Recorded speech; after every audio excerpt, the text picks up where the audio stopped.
In this video, we finally get out 96% of the water pump from underneath the car, if you consider the hoses that are attached to the car engine part of the water pump, which I do.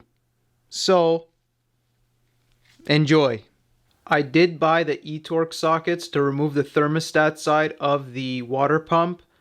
The Canadian Tire sockets work just fine, but I did not do this yet, as it crossed my mind that I was trying to do everything in the last video by myself, but by having a helper squeeze the trigger handle on the remote hose clamp pliers, with me having two hands on the end to hold it into that very narrow spot where the actual hose clamp is, we might be able to get the water pump off as one unit, which is going to be ideal for the purpose of, yeah, water pumps are still available. We're most likely going to put a new one on this car, but I'm trying to incorporate into this series for people who are watching this video series 15, 20 years from now, when these parts are no longer available, and we're going to have to start making things and making old things work and seeing how long other parts work. So there's even more stuff here that on the forums people have discussed that we'll get into probably in another part of this coolant and water pump series. But we're going to change as much parts as we can, and we'll see how all these things go. Just keep yourself updated with the series. So your helper is going to be standing in front of the driver's side headlight, squatted down. They're going to squeeze the trigger handle, so show them the gear mechanism, and they should be able to do it. You don't really need somebody skilled for this, as long as they listen to you. Canon gets too much of a rep for their autofocus. It really doesn't focus that well on narrow objects. Okay, so here we have the two ends for the hose clamp that grab the hose clamp, okay? If you guys remember from the previous part, I was struggling because every time I'd get this in position and reach out to grab the handle, this would slip and go sideways because it's such a tight spot there. So the plan is, and I won't be able to videotape this part. I will go underneath and show you again where the hose is, although you probably know. Whatever I can do with two hands holding this and then ordering the person to squeeze the clamp is most likely going to work. And then I'm just going to have to use the water pump and jiggle the hose and the water pump out. So let's go underneath and keep going from there. So this Mastercraft 3/8 ratchet set for e-torques, it ended up being an E8 in the case that you are taking off just the thermostat side housing, but as mentioned, this should be a last resort. We will go into slow warm-up issues, which we've started discussing on the forum, but let's do one thing at a time. For now, it's the water pump, but I can assure you that this kit, which is not a special tool, available at Canadian Tire, fits onto those bolts nice and snug if you want to take them off. Right, driver's side headlight going underneath. You should know that that's the thermostat housing, that bump at the back in the front here at the bottom of your screen. Where you see that coolant crust in there with that hose clamp is the one that we're going for. Took me a while, see the camera's still falling over.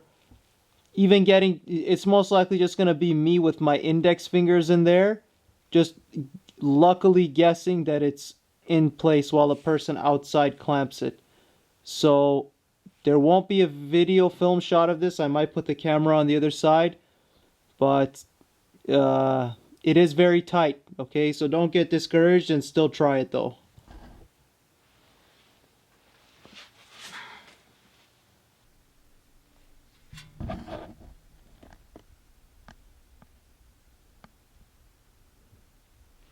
Yeah, see, I'm just in front of the driver's side brake disc trying to get an angle for you guys.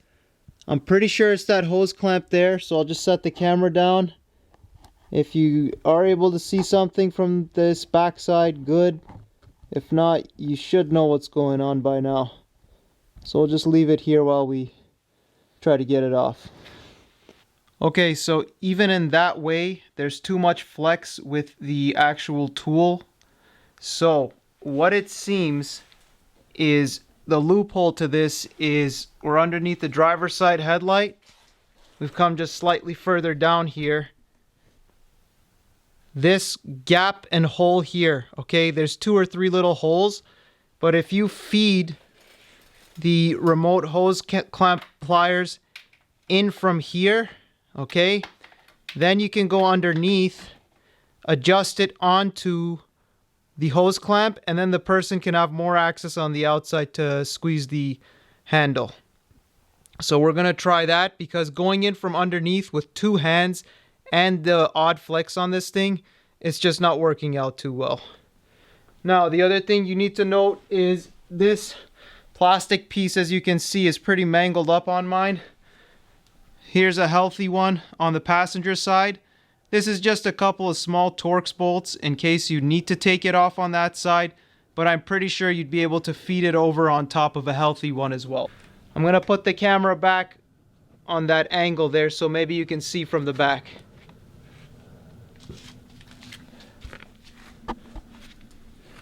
So I'm lying down right now with my feet facing the passenger side headlight, and my head is underneath the driver's side headlight, and I'm feeding the tool in from the hole that I just showed you.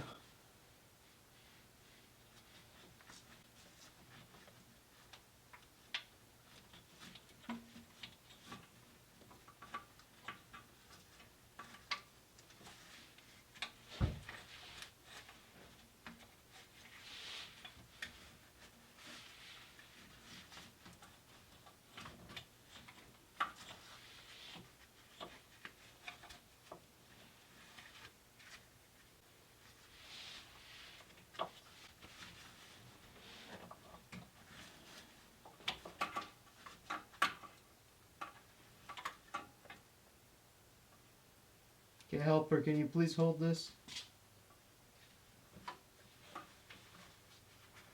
Alright, so you guys are only hearing what I'm saying, but when you want to come and position this, okay, even with the helper holding the handle, when you have one hand in here, you can't get 2 hands in from around the water pump. It just doesn't work with all the lines in the way. But that same hole from the front that I just showed you, my left hand is currently controlling the remote hose clamp pliers from there, and with my right hand in front, I'm having more control, okay, because I can't get my hand in from here. Hopefully you guys can see it on screen, but you need one hand to just hold it straight, and then your right hand, you got to just pitch it to the point where now I'm going to attempt to tell the person to okay, clamp it now, please. Harder. Pull it harder. Okay. Alright, so I didn't have a single hand on the actual hose portion. Alright. Let go of the clamp. Is it geared? Okay. Please hold it. Okay, so the helper's holding it and it's geared. Okay. I'm going to try to show you guys what I did here.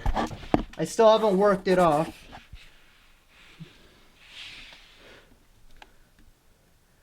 Look out here. Okay. See, there's the tool being held, and it's coming in from here. So, if the camera will focus. Okay, so left hand was here. Right hand was just on the inside here. And then you're going to use your visibility primarily in order to align it with that hose clamp. And this is stiff enough that when your one hand is in underneath, you can align it straight enough, command the person to pull the trigger, and it will pull on a straight line. If you're alone doing this, it's too stiff and it'll quickly slide off like you guys saw me failing in the previous video.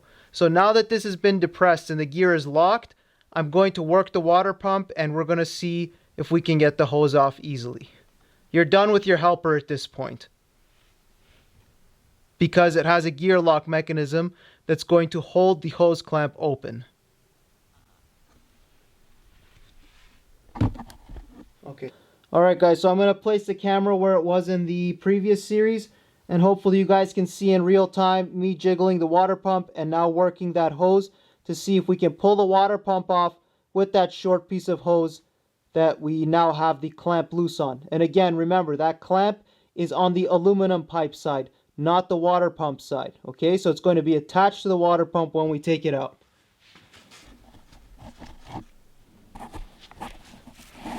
You will definitely have easier angles to work at this. I have the camera in the way, so I'm going to come in from the side and try to get everything loosened up. Alright, it's way too blind for me to work like this. I have to go under there and see what's going on first. Maybe you guys can look from over here. I also just tucked the remote hose clamp pliers up there so that I have more room to roll around down here. So that's just where that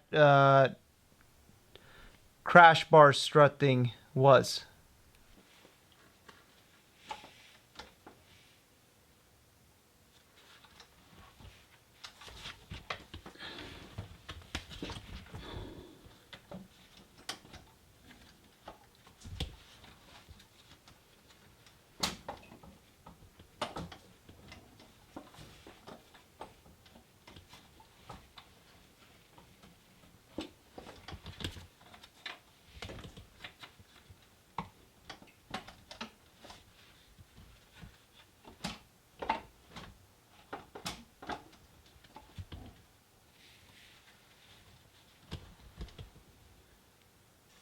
Alright, I'm going to squeeze it a little bit more in order to release that clamp.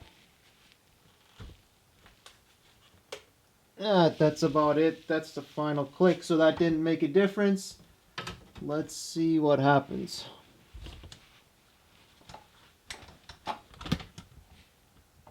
Okay, so we are getting a bit of coolant, so hopefully that hose is breaking its seal loose.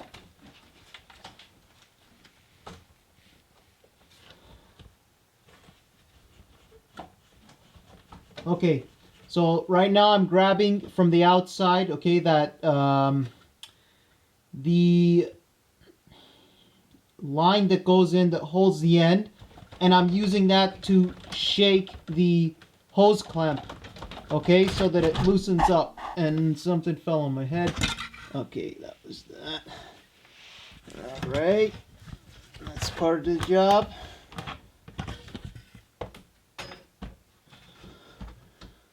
Okay, so the horn and the hose clamp plier handles fell on my head. That's fine. Okay, I'm gonna pull back out again. So this is one thing that's very unique to my car, which is this torn up piece of plastic that they've kept on all these years. I have been maneuvering around this for the whole job. Okay, I keep folding it up and I put it in places because it's all mangled up. If this is intact in your car, I would say for sure, even the stuff I discussed in the other part, see this as an extra step to remove the 4 Torx bolts and take this plastic piece out. It will give you a lot more headroom under here, especially if you're working not so far off the ground like me. So, yeah, you guys understand that. I'm gonna fold it up now, and you'll see we're gonna go back in there and try again. So, shaking violently from here in order to release that hose clamp because it's tight, and pulling on the water pump and everything just gently enough and just firmly enough not to break anything in order to get it all off. And just so you guys have a visual, see the remote hose clamp pliers are just hanging here, going in from the hole.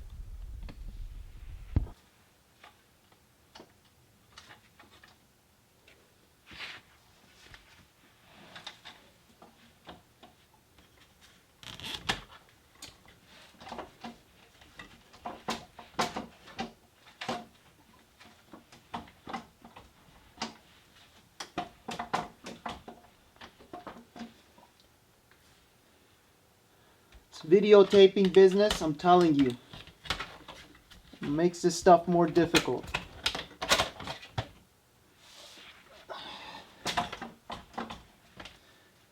Okay, you guys won't be doing what I'm doing. Okay, if I put my head in here, it's going to be in front of the camera and the light.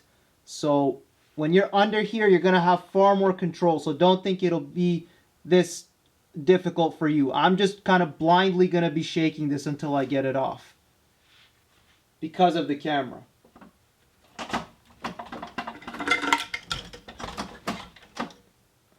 And now there's coolant on the light. Jesus. The glass broke on the IKEA light, so it's just burning off the coolant.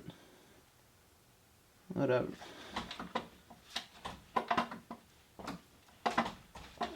That's just coolant falling right onto the bulb, which is burning off. Come on.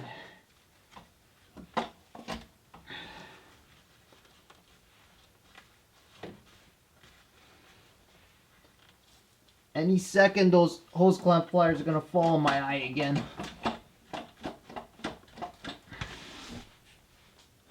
Okay, I got to move the camera so I can see what's going on with that clamp.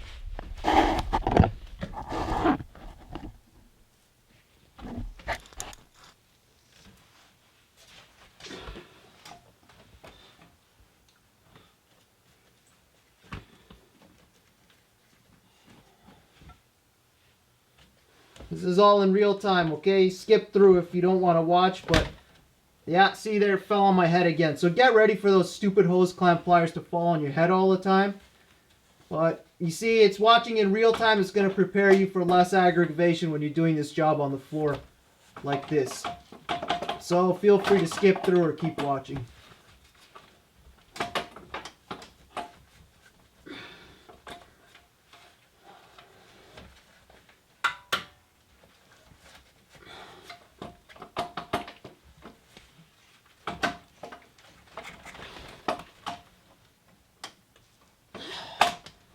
This does not want to come off. Jesus, how messed up is going to be putting this back on in service position. I guess there's a reason why everybody on the forums pretty much has the whole front end removed when they do anything like this, but alright, we'll try to have patience and figure this out.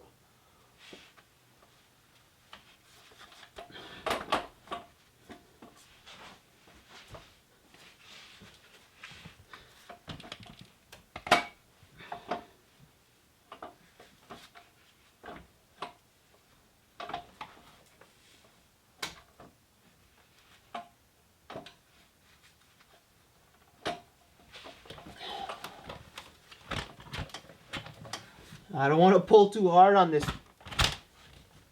You can't swear on YouTube, so I gotta keep it calm here.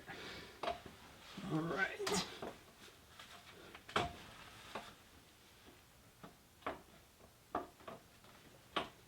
Okay, you see that hose? It's like a 90-degree hose. So with me pulling from here, it's not even distributing the force properly. If you can understand what I'm saying. Because when I pull this way, where's my fingers in the camera? Okay, so see, this hose goes in like this, and then it curls in like this. Stupid light, come on. Okay, so it goes in like this, and it curls in like this. When I'm pulling this way, which is the only way I can, it's just putting pressure on that 90-degree arm. Okay, it's not pulling from this side. So either I'm going to have to give it very violent force, or somehow get in there with the tool and slowly take it out. But I'll just keep the camera rolling in real time and you guys can see what happens. And if I grab any other tools, I'll let you know.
The joys of Audi engineering. Okay, so in service position here, you see that maximum range that I've been pulling things. Look back here, right? You see the aluminum crossover tube? It only has so much room before it bumps into everything here because of service position. And again, I don't want to turn and twist this downwards too much either, because again, everything's a tight fit on these Audis, okay? You push a little too hard on something and you're gonna break something else's plastic out here. So I'm thinking at this point I might actually take out these two bolts, okay?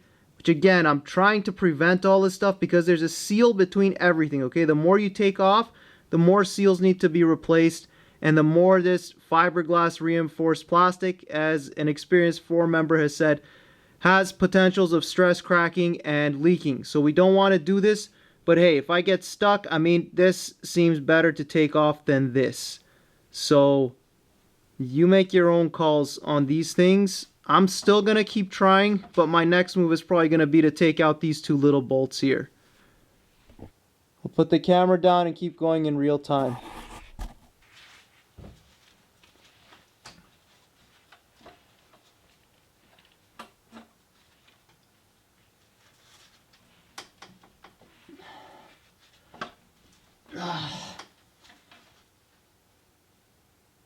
You see, the reason this is kind of ridiculous is because even though I've taken off the clamp on the aluminum crossover pipe side, which is the only possible one you can take off, there's no way you could get into the water pump side of that short hose, is that coolant hose has flex in it. So no matter how much force you put, that's a flexible piece. You would have to put such force that if it pops off violently, you won't be able to control it by the time this whole little structure smashes onto the ground. I kind of want to do it because I think it's doable, but if I mess it up, I'm going to look pretty unfortunate here. So I swear the leak is coming from this same hose, because somebody reinstalled this before and had the same crazy difficulties if they didn't take off the whole front end, and they never slipped it on fully.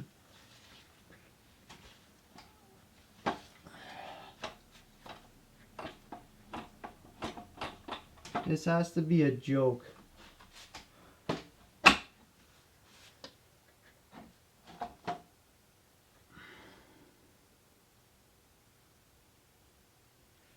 Alright, that's it.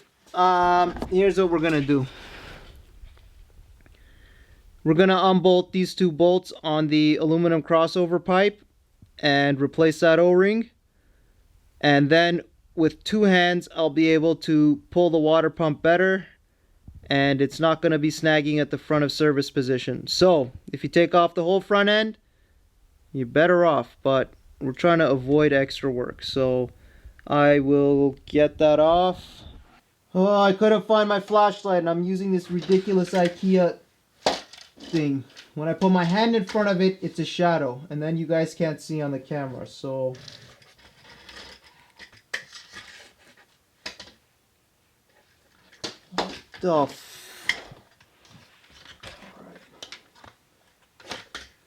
okay, you know what?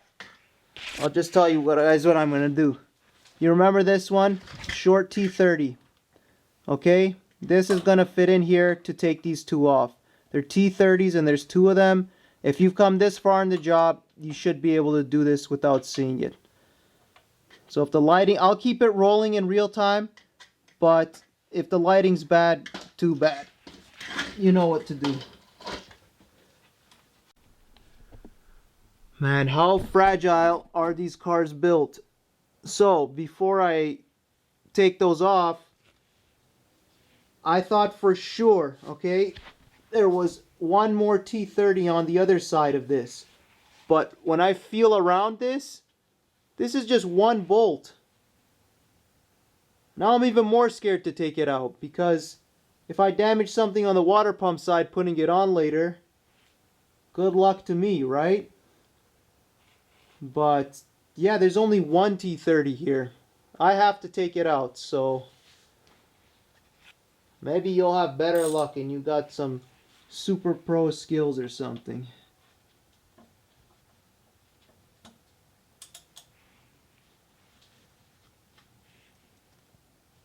Come on. Okay, and if your water pump's loose at this point, you gotta be really careful when you go to crank this so you don't strip anything. Ah! I think I got it. Yeah, there we go. Oh man, am I gonna laugh if there's a second screw holding this in from the back, which I don't doubt Audi would do something like that, but we'll see if we get by on all this without severely breaking things. Come on.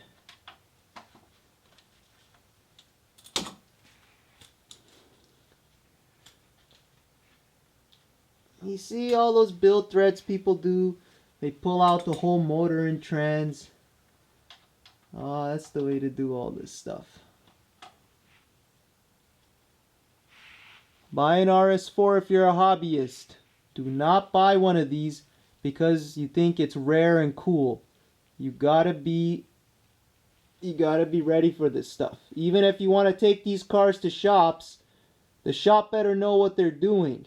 And most shops won't know what they're doing even if they've worked on Volkswagens and some Audis, because they've never seen one of these in their shops. And everything is so tight and advanced that they might have trouble. So consider these things greatly before you purchase. I'm not saying that I would go back. I'll buy another one of these. But for most people, you gotta think a little bit more. Come on! And your fingers are gonna have coolant on them, so they're gonna slip on the socket when you're trying to undo this bolt.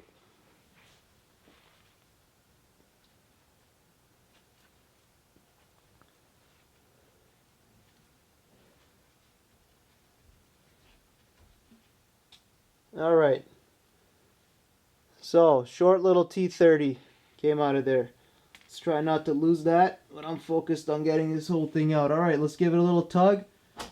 And, oh dear God. Okay, I'm going to hold the back of the water pump, and let's see if this has another screw holding it in. I'm almost 100% sure it does, but yeah, it's got to be from the back. It's got to have a screw holding it in from the back. There's no way they would put one screw to hold that pipe on. Does it go all the way through? I have no visibility. All right.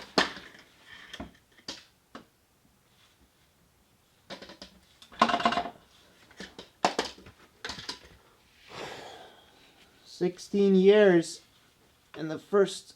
Come on, come on. Oh! Well, it was the one screw. Oh! Bunch of coolant all over my floor mat now. Okay. Alright, you guys are seeing this, okay? Aluminum crossover pipe is off. Should allow us some more access. This is the O-ring. We'll talk about sourcing parts in the next part of this video. Oh, there's coolant in my sweater. Ah! Okay.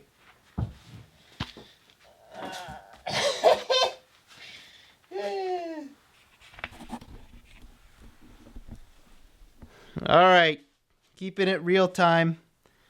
See, I got up just in time before that coolant went all over the place. So, I don't know if it's possible, but maybe you'll take that aluminum crossover pipe off a little more carefully or tilt it. But that coolant just spewed out everywhere. So, yeah, the coolant shower is part of owning these cars. Alright, I'm going to take a little break.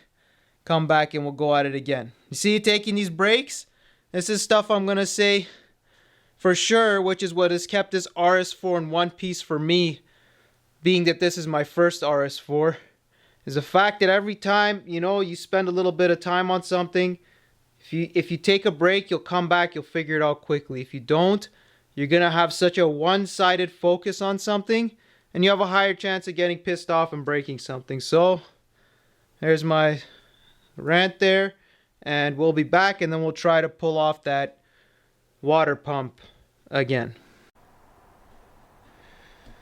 Alright, so cleaned up a little bit of the coolant here, and I'm gonna grab a fresh mat. This is the one that, this is the bottom of the mat that we were just using. Okay, so oil and coolant and all kinds of stuff is gonna go underneath it. Just have a fresh one to put in so you can keep going.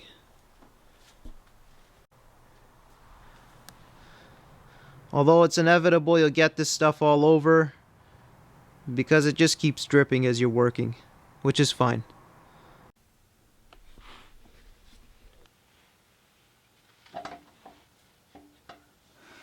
Okay, so as you can see, we've got a lot more range of motion now that that coolant crossover pipe's gone, because it was pressing up against the service position area before.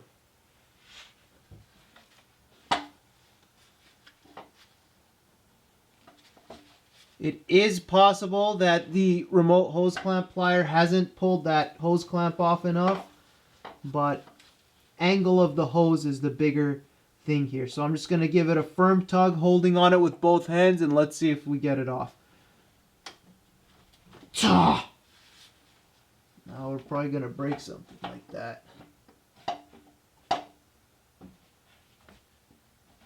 Ah, Jesus, man. So the water pump holds a lot of coolant. I'm over this, so alright. Come on.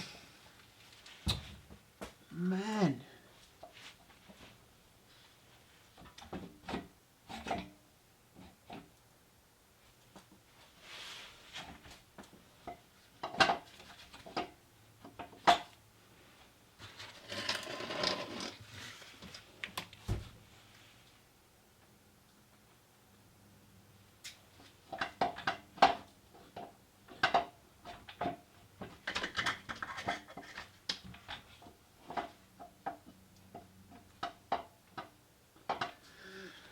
Okay, so it seems that our best bet, because we can't get our hands in there, let me get the light positioned again.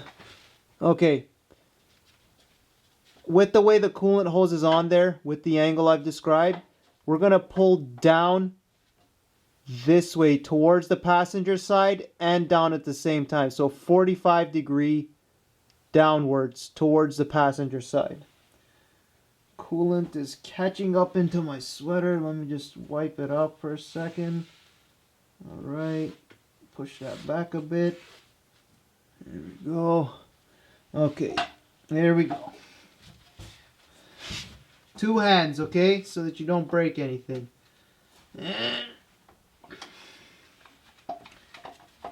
It's the amount of flex in that hose that is giving the troubles. And the fact that my car is so low and I'm not directly under it. But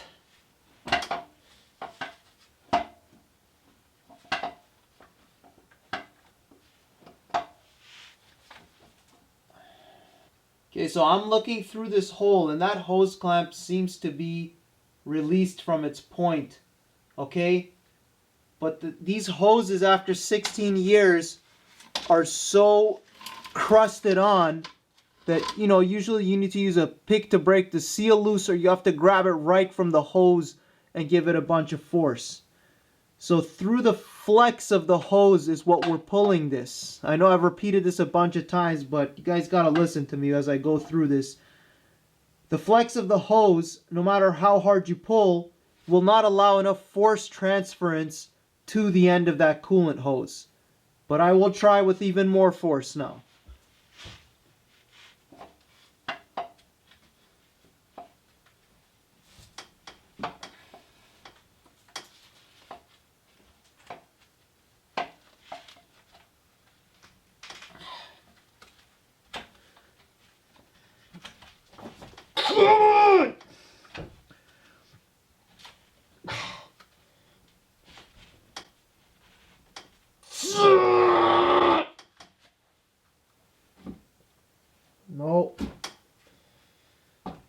kick my service position bricks out if I'm not careful here.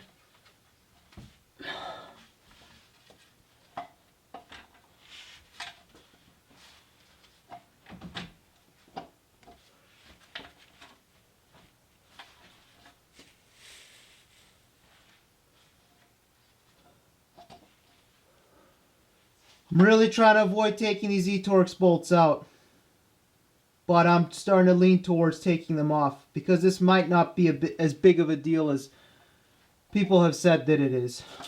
But I'm going based on what the experienced forum members have said to date, which is the most reliable resource we have. So the struggle for this method continues for a short while longer until we transfer over to that. Come on!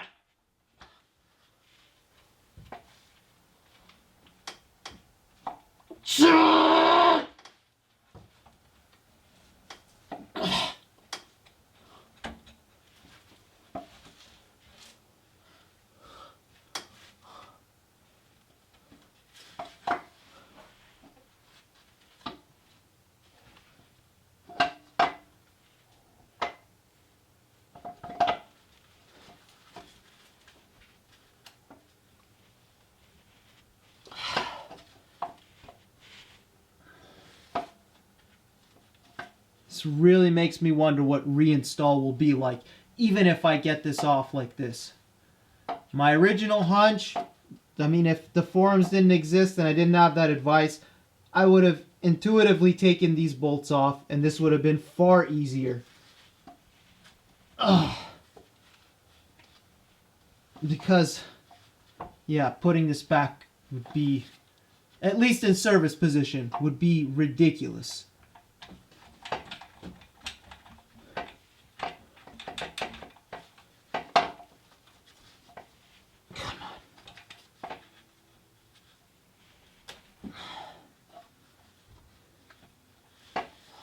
Come on.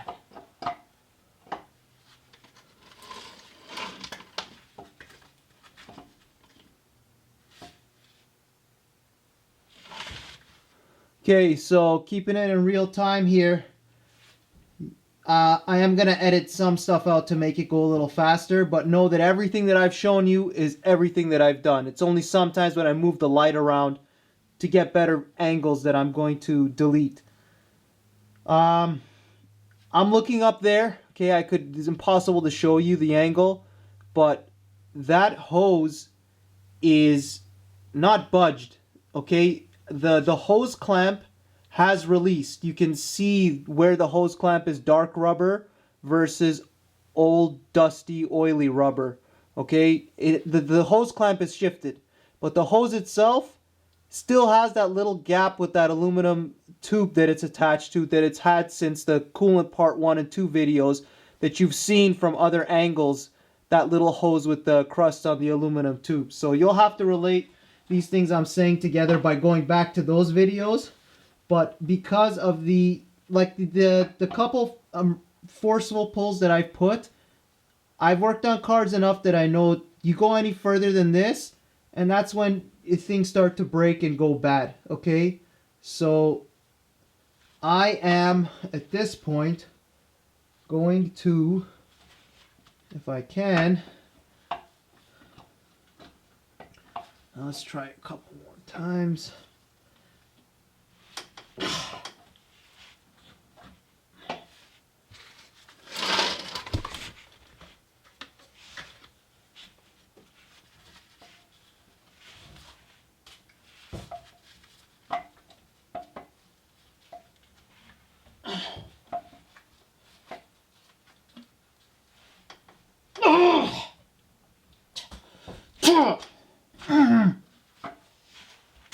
Alright, if you guys are more skilled than me, you'll be able to get it off. If not, you'll have to do it the way I'm going to do it, which is to take off the thermostat so that we can have much better access to this hose and probably break the seal loose with a pick. And now that this water pump is more loose, we should be able to get these E-Torx bolts off. So we're going to throw an E8 on a ratchet. Most likely going to need an extension and some sketchy stuff to get the one at the top, but there are 4 of these. I guess it's not even auto-focusing, but whatever. If you get to this point, switch up your gloves, because with the coolant on them, everything's going to slip around in your hands. Alright guys, so 3/8 ratchet, Mastercraft Canadian Tire, E8 E-Torx.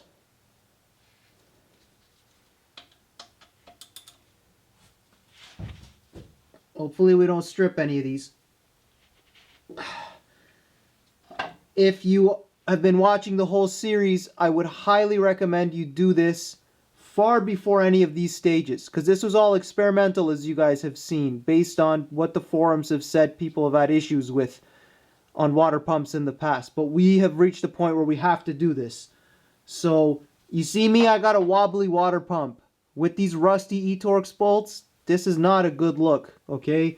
This would have been far more less sketchy if this water pump was fixed while I was doing this stage. So think about your abilities, things you want to do. Are you buying a new water pump? Will you be putting a new thermostat in, or just buying the seal that goes in between here? Because I doubt it's going to crack and leak. Forum people say it's common for it to crack and leak. So just make your own best judgments. My car will be one test for you guys to watch on. And my car's been winter driven in Canada, so it's probably one of the worst examples, which would be the clearest for a worst case scenario. But yeah, this E-Torx on this wobbly water pump, not a good look, but I have no other choice right now. So here we go. Okay, cracked loose. Ooh, it does not feel nice coming out of there, I'll tell you that. At least it didn't strip. That was the rustiest, nastiest one of them all.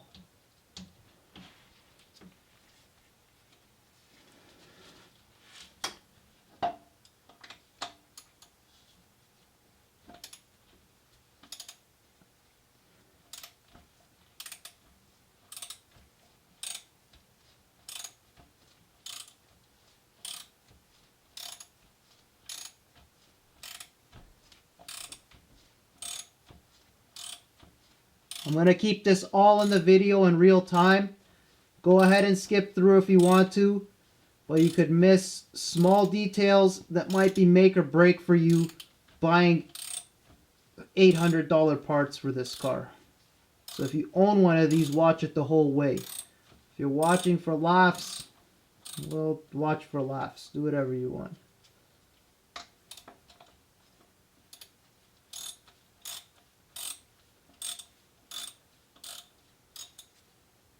Alright, there's that nasty rusty one.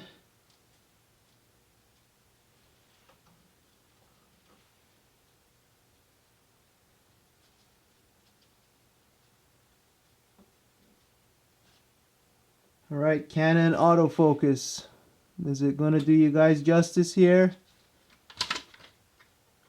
Probably not. Okay, it's all rusted up, but it's in good condition. And honestly, from the head of the bolt, the E8, it looked like it would be much thinner. This looks like a pretty solid bolt, so it's giving me a little more confidence again for putting this back together if I keep this pump. Let's move on to the next one.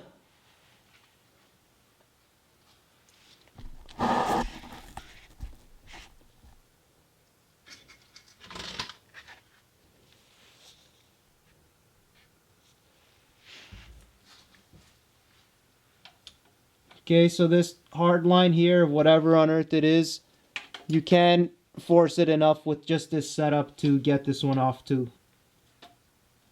Alright, say a prayer for each one of these, and oh, it cracked loose. Good.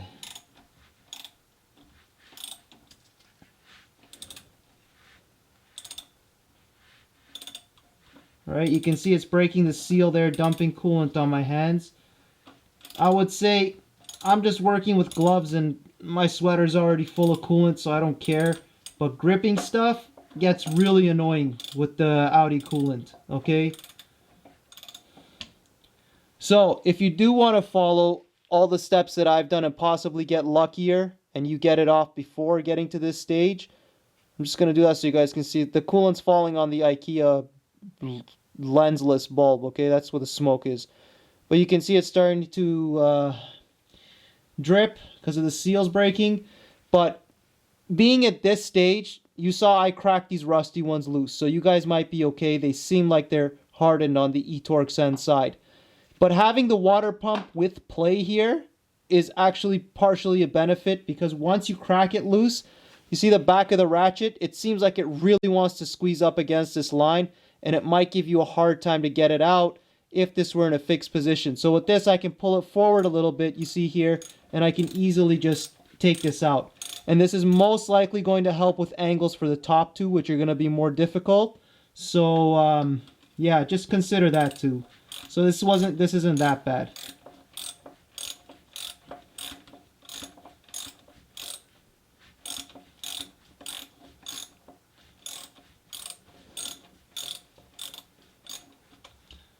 Okay, and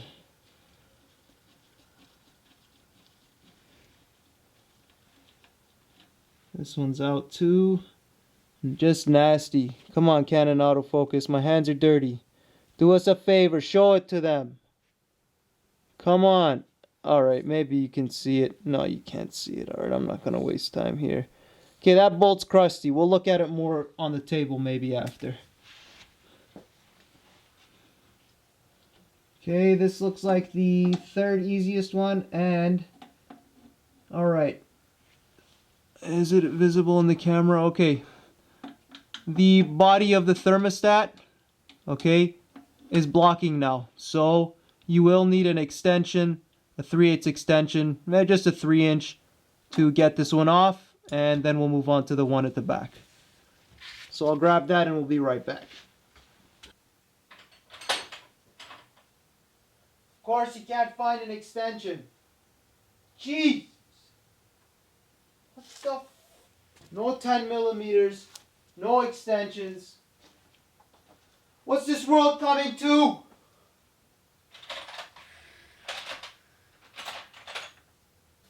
Why in the middle of filming does the most common tools disappear?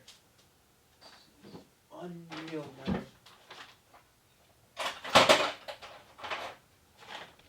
Alright, got an extension, finally found it, and alright, a 3-inch extension is too long. As you can see up here, it's bumping into something. I'm not even going to care to find out what it is, but something fixed, so it's not worth doing anything about. So we're going to put a universal joint on the end here.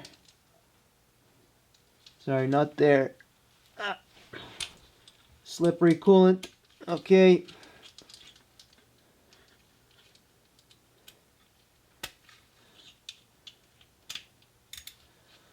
Alright, so here's the setup for the top one.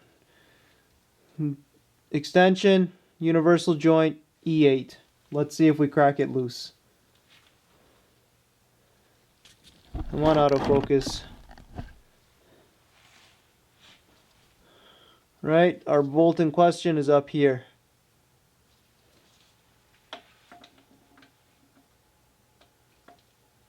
You gotta really be careful with these universal joints, okay? Because if they don't go on straight or they slip on you on an eTorque, wave goodbye.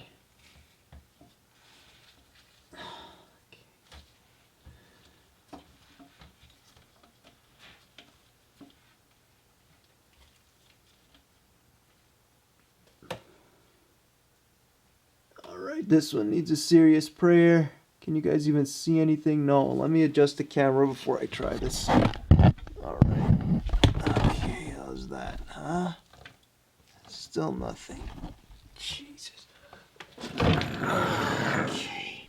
I just hope coolant contamination doesn't damage my camera, so that we can make more videos. Alright. Well, you guys are going to have to trust autofocus here.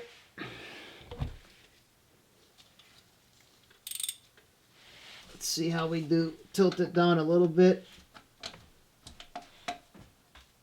Get it on there. Alright, we're on. You see, we're on.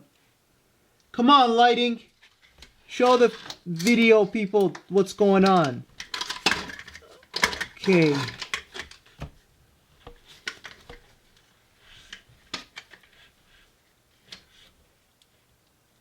You guys can't see, alright? But that setup I showed you is on there. You have to be very careful. Hold it with your left hand in place so that it does not slip on that eTorx bolt.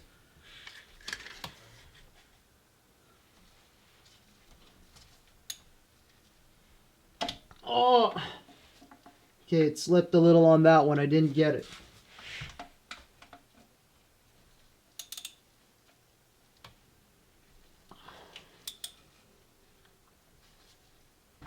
Okay, cracked it loose. Slippery coolant hands do not help. Okay, if you can, dry your hands off before you do this. I'm going to keep it in real time. You guys can skip through if you want in case something weird happens. But this setup, okay, is what is accomplishing it. Even with the flex. Let me move the camera again to remind you guys. Remember, I have a ton of flex in my water pump right now because I took the crossover pipe off. Right, guys? So, even with this setup, I still needed to maneuver the water pump to make everything fit. So you might have to use a shorter extension with a universal joint if you are doing it with the water pump still fixed with its bolts. So you might want to get to this stage before you actually take these thermostat side bolts out. But I can't tell you anything more. This is my experience with this job.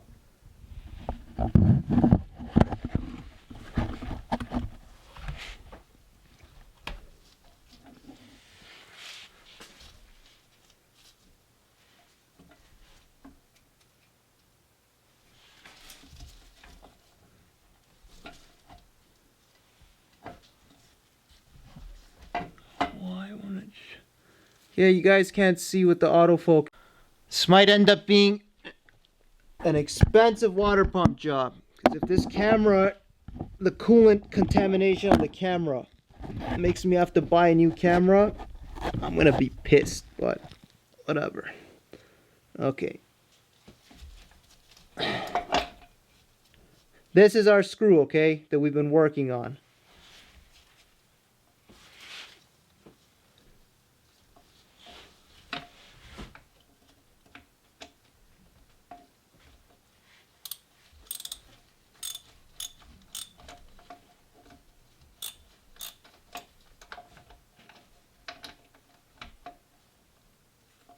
Even for the final threads on this top left one, you gotta hold the ratchet and it's going to annoyingly slip in your coolanty hands because of the universal joint. But that's the only way you're going to be able to grip it enough to get it out of the threads. Oh, I cannot swear on this internet, man.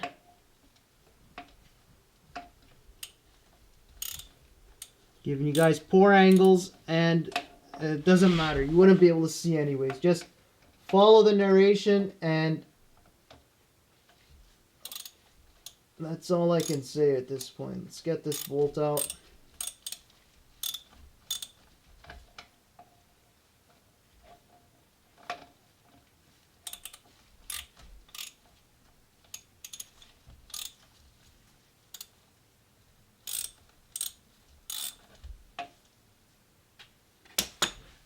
Okay. Alright, so once it gets to halfway, you can undo it with your hands, with your thumb. See, my left hand is in here, index finger on top, thumb on the bottom, undoing it. I have no idea if the camera's picking this up. Hopefully it does and you guys are seeing it. Okay. Get some light on that. It's the screw. This one's pretty clean. One more. Top right. Ha, man. Man, these cars, man. I'm keeping this rolling in real time, but yeah, okay. All right. This is some camera time stuff here. Okay.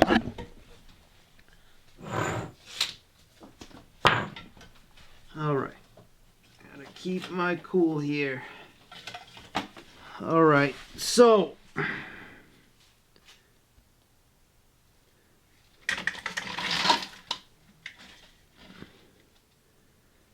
this is the back of the water pump. Okay, so we've gotten 1, 2, 3 screws out. There's one left, but this one's very tricky. Okay, it's way up there. You can't access it with this stuff. You maybe could, but you'd have to be really good to get it out with that.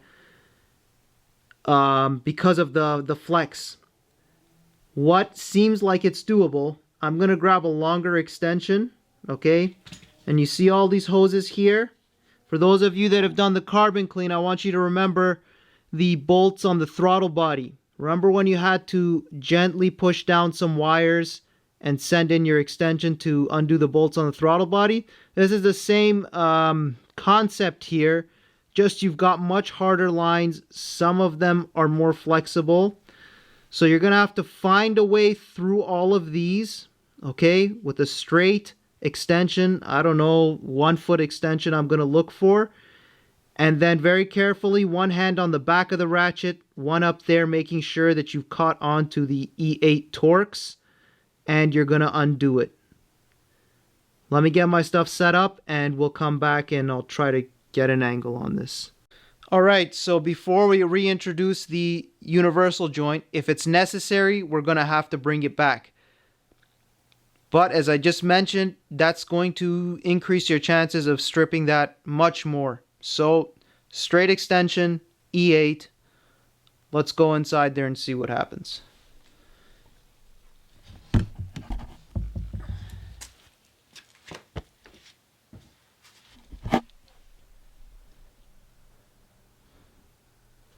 I'm going to try to get angles, but yeah, here. Absolutely no way I can show you the bolt. The water pump, if you guys see my hand, is back here now, okay? You see it moving around there? So you can see how far out we are, why we need this extension going in.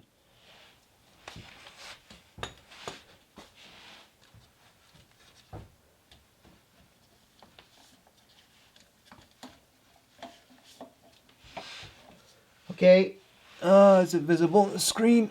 Alright, so that top one, it's too far up. Can you guys see? Right here by this cylinder looking thing. Okay? We're gonna go in from here. Here.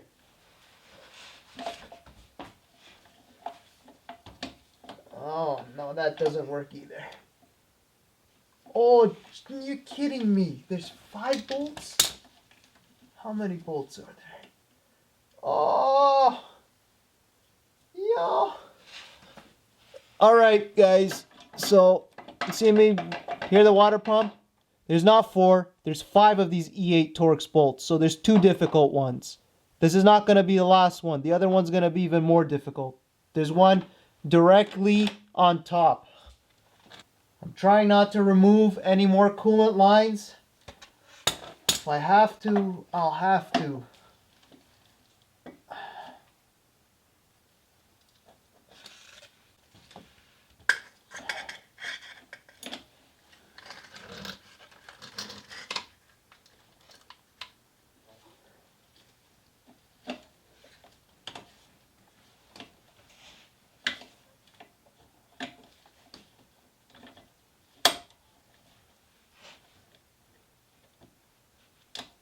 Come on.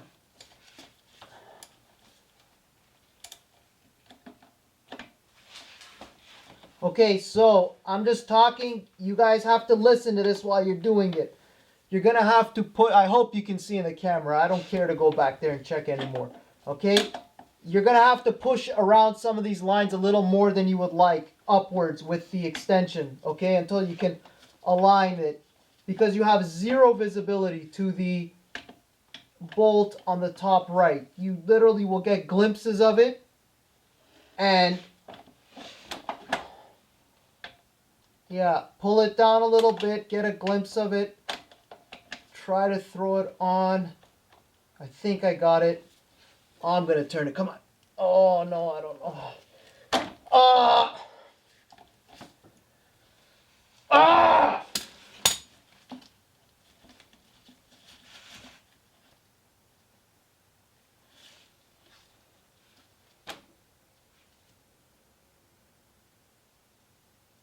All right. Again, I have to work with this silly camera so that I can make a video, but I could probably come in from this angle. Hopefully, come on, can you see my hand in the screen? I could probably come in from here to get that bolt on the far right off. Okay? The top one, we're going to have to come in back from here.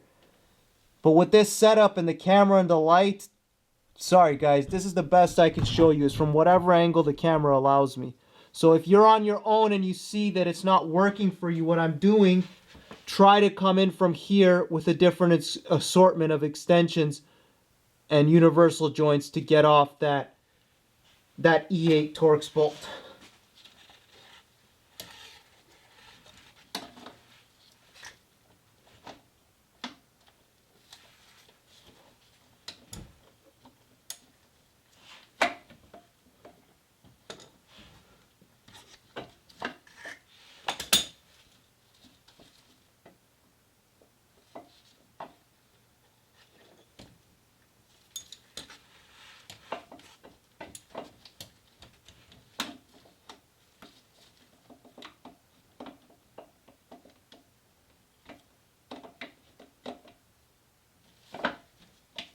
They couldn't have designed this just slightly, with this a little bit further down so that you could get a straight extension in here.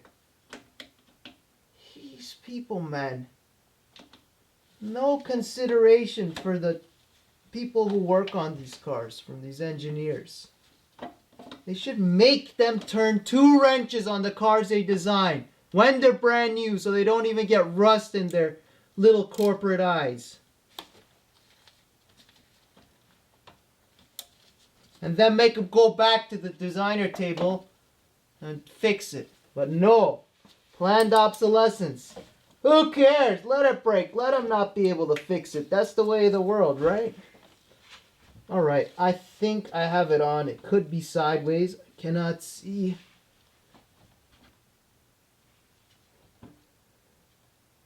All right, prayer to God, and we're going to try to crack it. Hopefully we don't strip it. Ready? And... oh, what happened? Okay, I'm going to grab the camera just so you guys can see in real time where I ended up finally going in from. If I drop the ratchet, I'm going to lose my spot, so the lighting is poor. But you see where my hand is? Okay, give me a second here. I'm going to try to move the light now with this hand. All right. Okay, so match this up when you guys are doing your job. But finally, with the, again, everything I said before about having the water pump fixed in this stage, forget about it. The little bit of moving of the water pump that you can do is a lifesaver. Okay, so get to this point, follow exactly the same steps that I've gone through. Before I drop the camera here, match up these lines. I don't know, AC hoses, whatever, whatnot these are. But this is the entry point. This is the best I can show you. This goes way back there past the water pump, and I have cracked it loose. So I'm going to keep going before it falls off to there.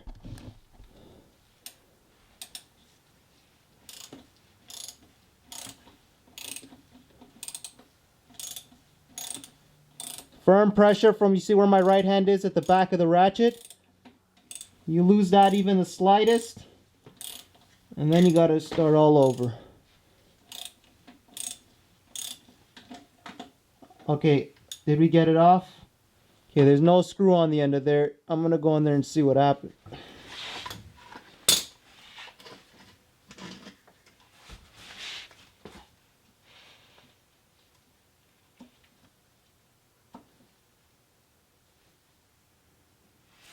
Whew. Okay, so the screw is loose, all right? The screw is slightly loose. My hand is way too, it gets, no matter how much I dry my hands, somehow coolant gets on them again. I'm not going to try to go in with the extension to just thread it off because my hand's going to slide on this. So again, I'm going to have to use a grip of the whole ratchet, reposition it from the same spot, and try to keep cranking it. Yeah.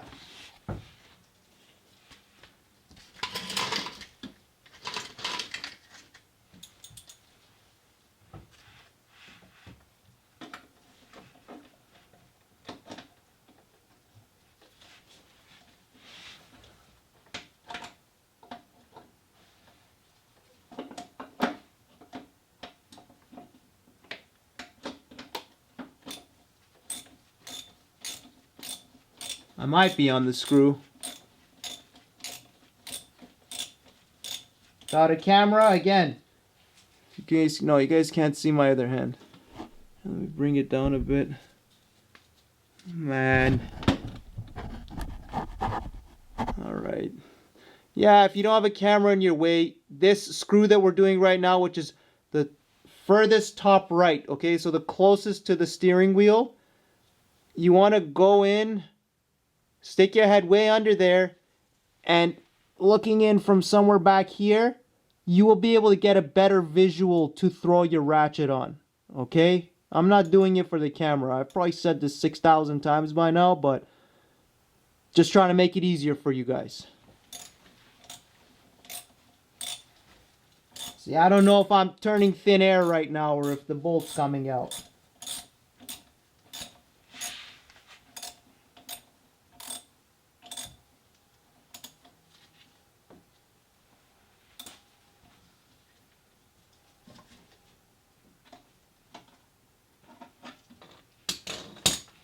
I think I was turning the bolt. Yeah, I was. Ha ha. Alright. And there is that most dreaded bolt. Top right one. They all look the same, okay? They're all the same height. Canon autofocus. No more comment on that. Okay, one more bolt left. Let's go inside here. Keep it real time. Come on, light. Alright, and not even, okay. I just tried to focus on it. Look at the top of the thermostat housing. You can see the one silvery bolt that's left there. Okay, and a straight extension is probably not going to work for that. I'm going to have to use a universal joint, but I'm going to use the straight long extension you've seen, plus a universal joint, and then the 3-inch extension to clear the thermostat housing, okay? Because the universal joint is going to scrub up against the thermostat housing there. So it's going to be 3 pieces, but you have a better sight line with this one, so you can hold with your left hand the end of the 3-inch extension. Then you'll have the universal joint, which is going to try to wobble on you, and you'll have your hand on the back of the 3-inch ratchet. And with the visibility that you can have on this top E8, you'll be able to hold it firm enough to crack it loose without damaging anything. So let me reset everything and we'll be back. You might be able to use different setup for this, but this is what holding a camera in real time is telling me is going to be the easiest. Alright, so here's our setup for this bolt. Now I'll set the camera and you guys can watch it maybe come loose. Again, as I've been saying a lot, right now look, there's a stupid IKEA light and the camera in my way. You will have none of this stuff here, so much easier access. But I'm going to try to work around these, and you can see me pointing in the air to the bolt.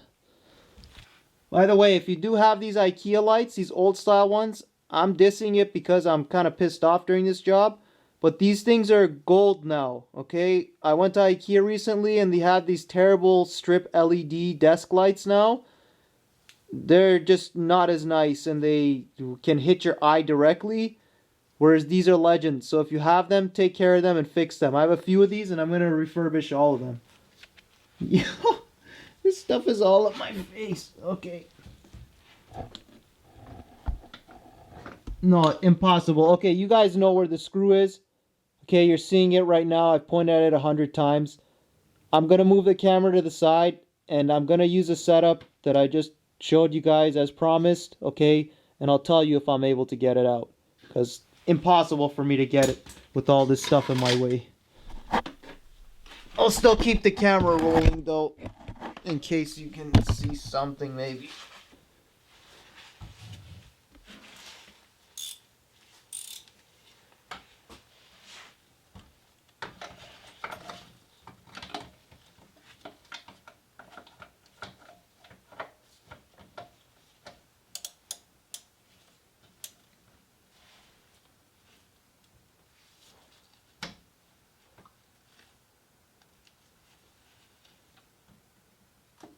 Oh my god, this is sketch. Okay, here's what I'll say, okay? Look at how the cover shifted a bit. That's because, see how sketchy the universal joint is? Come on, camera. Okay, you see how tight it is? If you have shorter than a 3-inch extension, definitely use that. But you can get away with my setup, but this is the maximum, okay? When you come to try to crack it loose, because all the other bolts are out, it shifts the cover sideways. So because you've had the luxury of watching this video, those 2 bolts at the bottom, which were the easiest, which I did first, do those last, okay? So that you can have a higher chance of getting grip on the more difficult bolts at the top. Definitely do that. Because right now I have a lower chance of cracking this without stripping it like this, but I'll keep going. Maybe now I can put it down here, the camera. You guys can see something. Please, coolant, don't go in the microphone. Come on. Okay.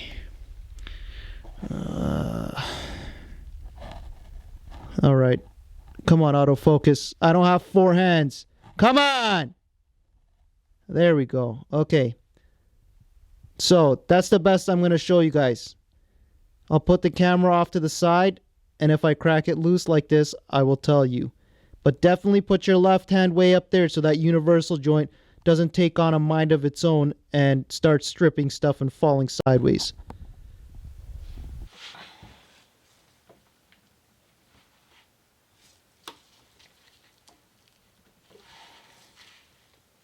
Okay, so I'm actually not putting my left hand up there. Hopefully you guys can see this.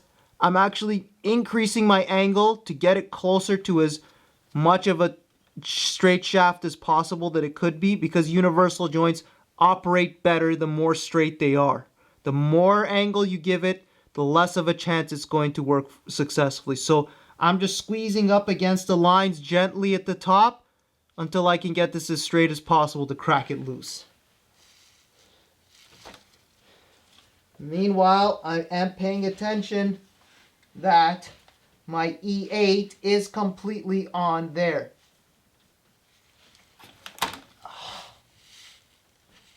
Oh, God.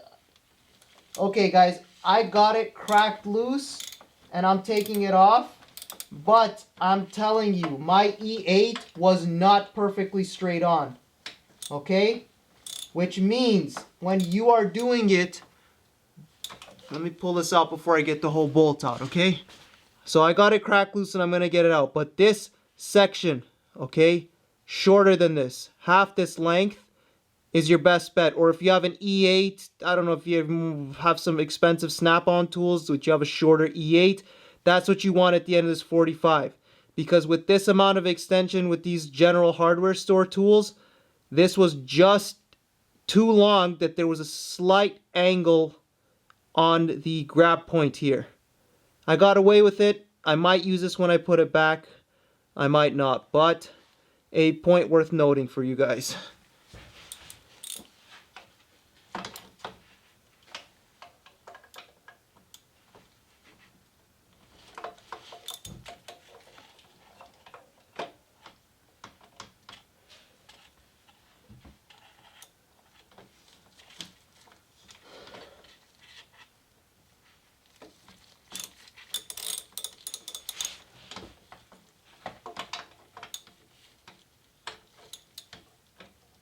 hold it from the universal joint section in order to keep it on the bolt while you're unscrewing it.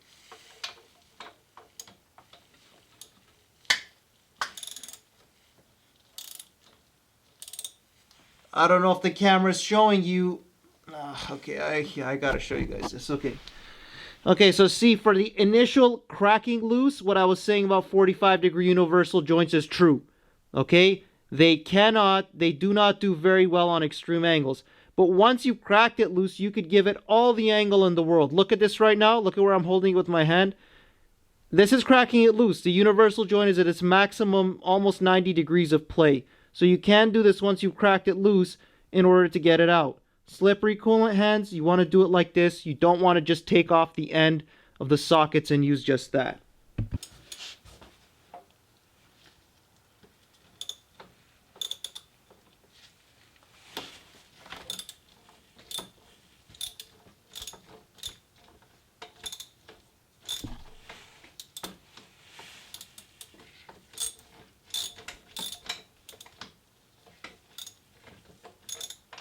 Okay, so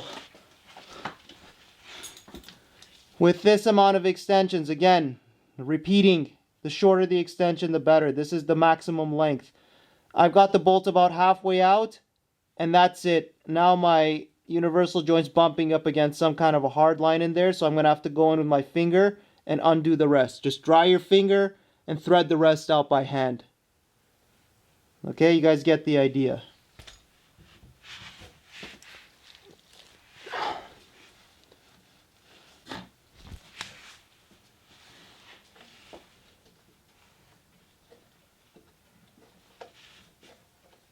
There's no room for your finger. Oh, I swear to God, man. Okay, so there's no room for your finger in there. So I've taken just this section off, so that universal joint is the excessive part. With this, I should be able to get it if I can get a grip with my fingers on all these components. So just dry them up, feed it in, and okay, I am able to grip it. I'm able to get it out.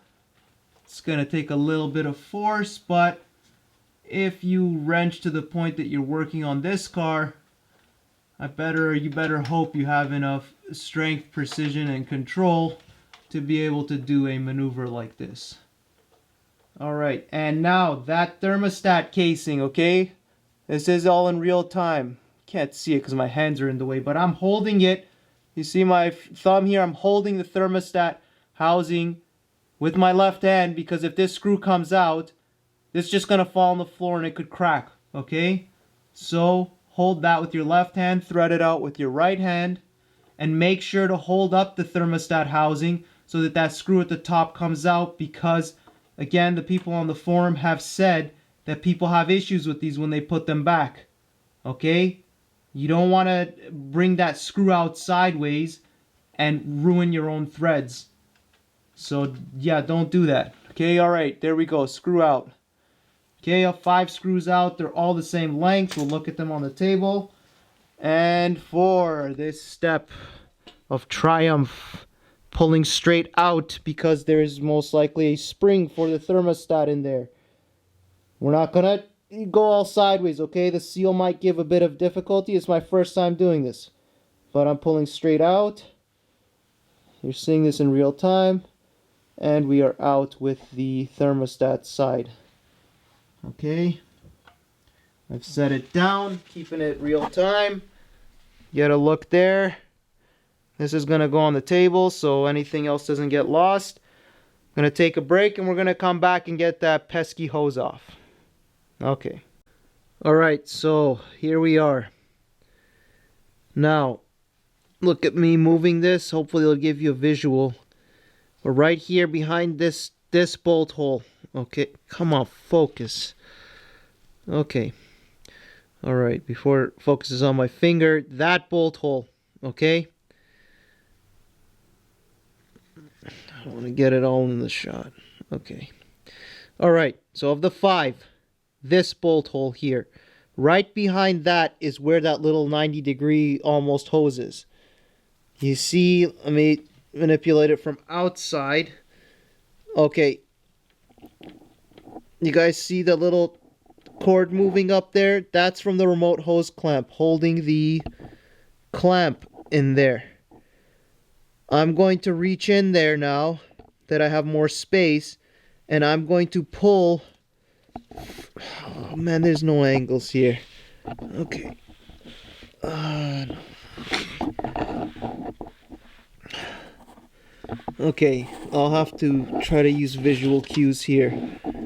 Okay, you guys see this? Let me try to come from out here. Okay, that's the top of the housing. You see the spring there? That spring is part of the remote hose clamp contraption, holding onto the hose clamp. So you're going to try to reach in behind those lines there, okay, that are directly under the spring, and you're going to try to yank on the coolant hose there to get it off. If you guys see anything, good. If not, you know what I'm doing here. Okay, there's the light. And okay, I'm gonna go in there and try something. Hopefully you guys are able to see.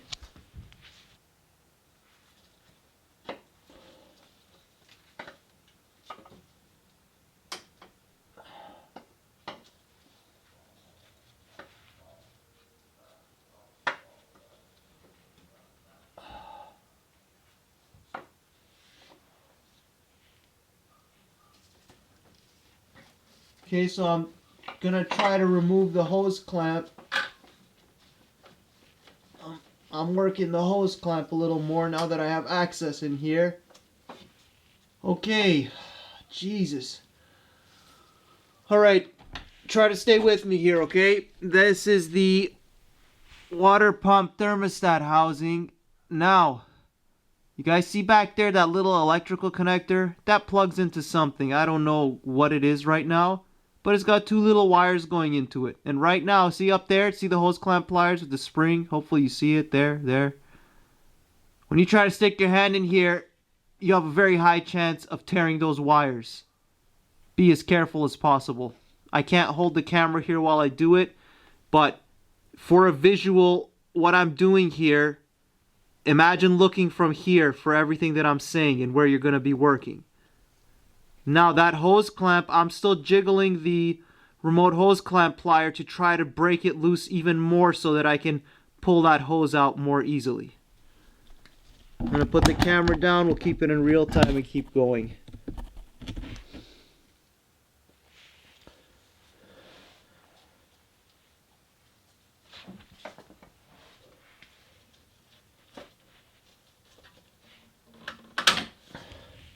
Okay, so the remote hose clamp pliers just fell off.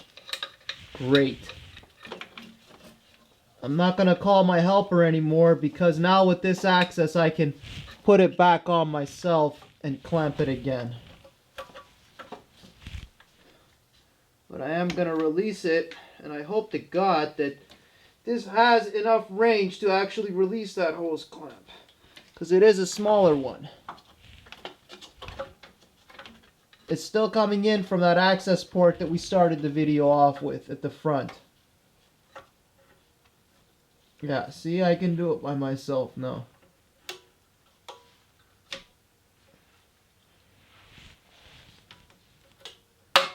Oh, there you go. See? Did you? I hope camera caught that. Yeah, I think it did. But you see now, I don't know how loose it was before, but it might not have been completely loose. So again, do this a few times maybe with your helper on the outside, and you could get it off in one of those far early stages of the video, okay? So maybe this video is good for those of you that get to this necessity of the things that I've been doing. Some of you, like I said, put more focus on getting this off, because I think that snap there was a lot stronger than what I had before. But I am not sure at all.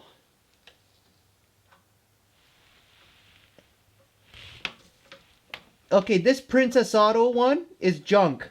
Alright, it needs one more gear click. I swear to God, if it had one more gear click, it would have held this open enough that I would have got it off in a far earlier stage. So buy quality tools. Buy a good quality remote hose clamp plier with a lot of gears on it. But you could easily end up in the same situation as me, so I'm not going to get too worked up about this, but I'm not trusting the gears right now, okay? I have to right now clamp with full force the remote hose clamp pliers because they go a little bit further than the gear mechanism will hold the hose clamp open, because that is the only thing that's going to allow me to, with my right hand now, try to tug on this hose and possibly get it off without the hose clamp tightening up on me again and making it even more difficult. But this is sketchy overall. I hope the camera is showing this. Because see that aluminum crossover, that aluminum pipe that runs way up there and down the engine, it's moving a significant amount. And I hope to God it's not damaging another seal or breaking something else somewhere. That's all I can say. Ugh.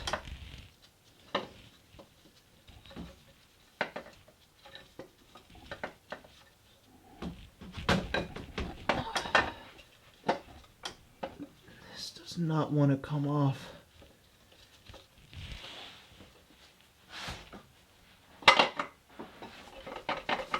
Ugh.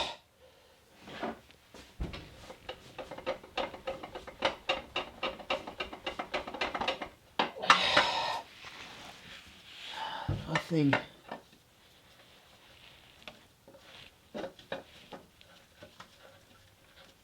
Okay, I'm trying to move one step forward, the hose clamp down, but it's such a small hose with so much angle that it doesn't want to, it doesn't want the clamp to move down the hose to give you more maneuverability space. This is some outrageous stuff, man.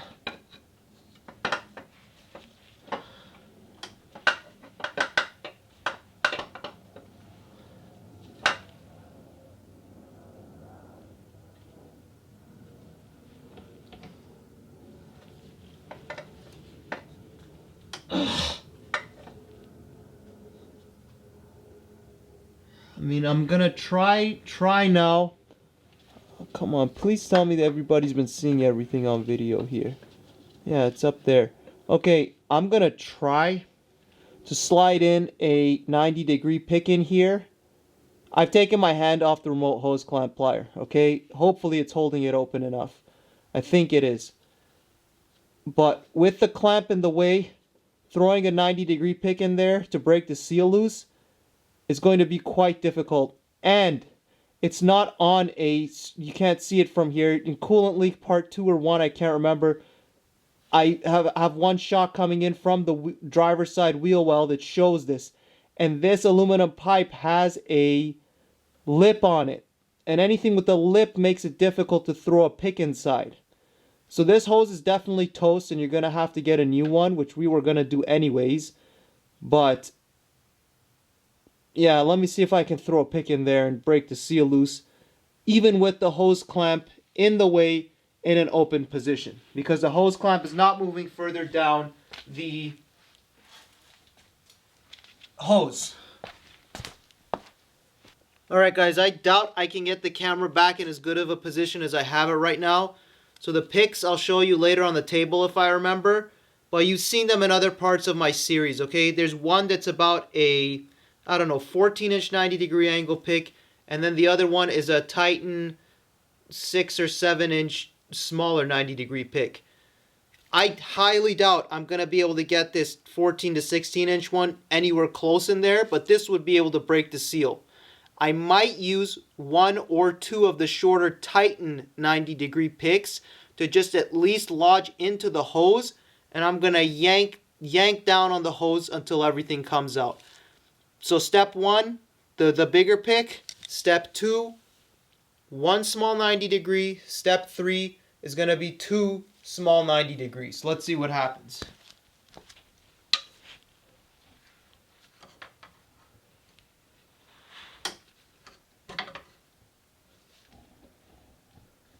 Okay, this is pressing up against that hard line of whatever it is for.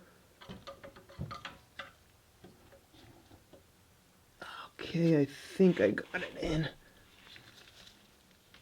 See, I don't want to scathe the aluminum pipe too much either. God damn it, man. Okay, that didn't work. Okay, the smaller pick. Okay, see, I got the smaller pick in. Now, I am going to ever so gently and violently try to break this seal loose somehow. Seems like we're getting somewhere.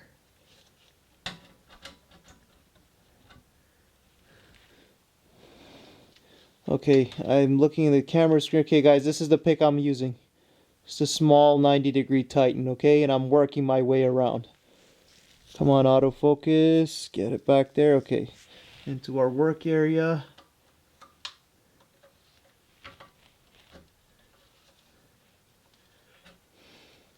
Just slowly, slowly, guys. See? You can't see because my hand's in the way, but I'm just working it inside there, trying to break this loose. And it seems like it's coming off a little bit now. The bigger pick did not work at all, okay?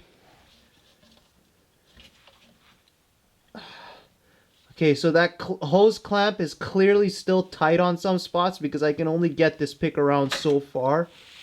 But it does seem like we're making progress, so I'm not gonna...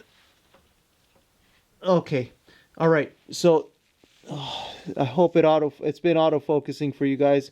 I'm still gonna put everything up even if it doesn't focus. Just because the narration at least will help you. But see what I'm doing with the remote hose clamp end? I was able to clean up that side closest to the firewall easily with the pick right now. But that's because it was holding it like this. Now I'm moving it here and it's putting less strain on the side towards the front of the car, the headlights. And now I'm going to slide the pick in and clean up this side. Okay, so these are just small step-by-step motions that are going to eventually probably fix our issues. Man, this slipped off again.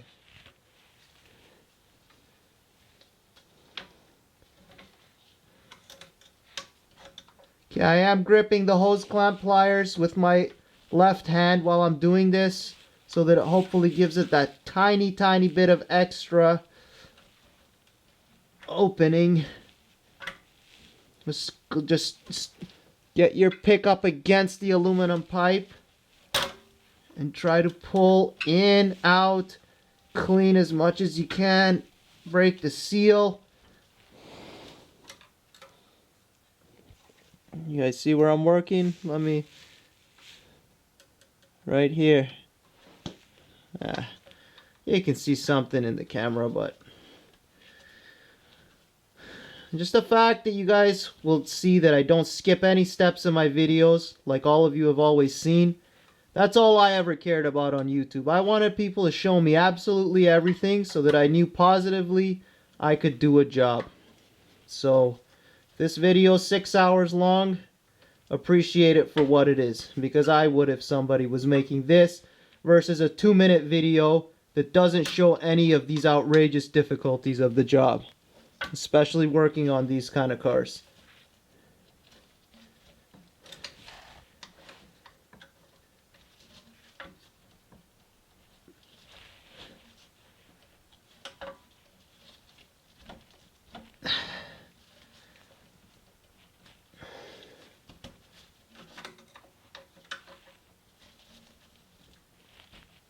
Alright guys, so I'm going to leave that pick in there. You see it?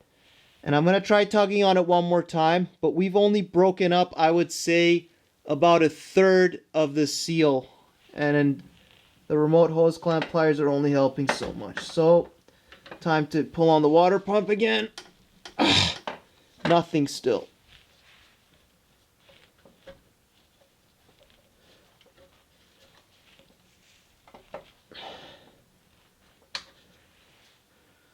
Okay, let's try to get the bigger pick back in there. Maybe we can even do a nice pry off or something. with this without damaging that hard line or the electricals in the area. Do you see what I'm doing here though? I'm almost prying on this line here. This is a hard line of some sort. I don't know, fluid, vacuum, AC, whatever. Don't ever do that, okay? Don't use a line like that for leverage, even though it'll be tempting once you're frustrated at this point like this, but just try to use your own hand force to get it in. Not working, no. Okay.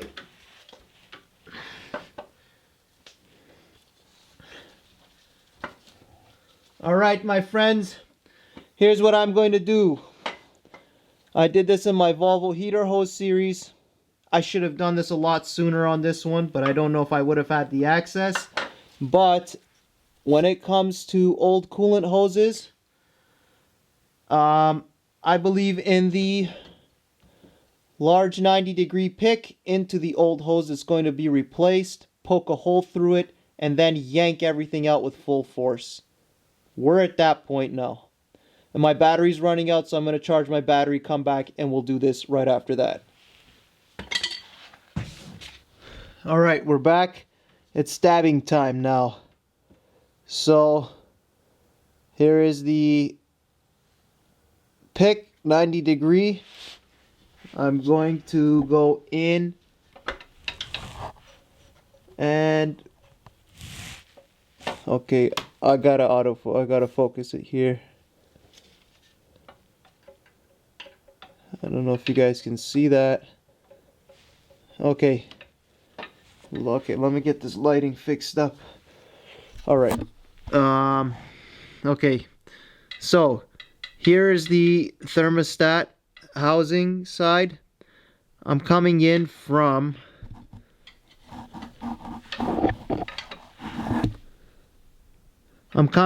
here. Okay? Obviously, I'm going to be behind there, but this is the only place you can see the pick. I'm coming in from further back, okay? I'm going to stab into the hose, and we're going to pull. And hopefully that remote hose clamp plier is holding things open enough that it's going to yank it off. You cannot obviously reuse this hose after this.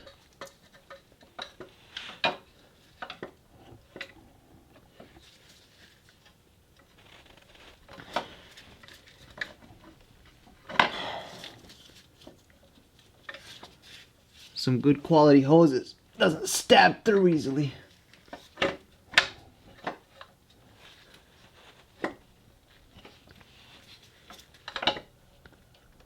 Okay. You heard the pop? We got through. Now, this is our best chance. I'm gonna move the camera, keeping it in real time. Okay? I'm gonna move the pick because it can rotate. Okay? As far towards the passenger side as I can, and then I'm gonna pull.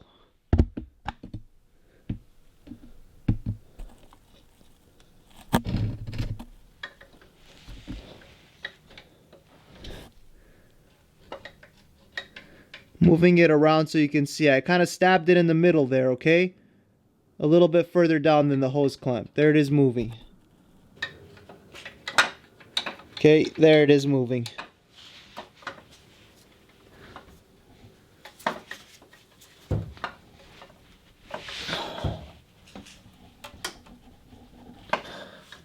I swear that hose clamp is not loose completely. Okay, I'm squeezing it a little more with my left hand on the hose clamp pliers, and time for the tug that will probably do it. Ready? 1, 2, 3.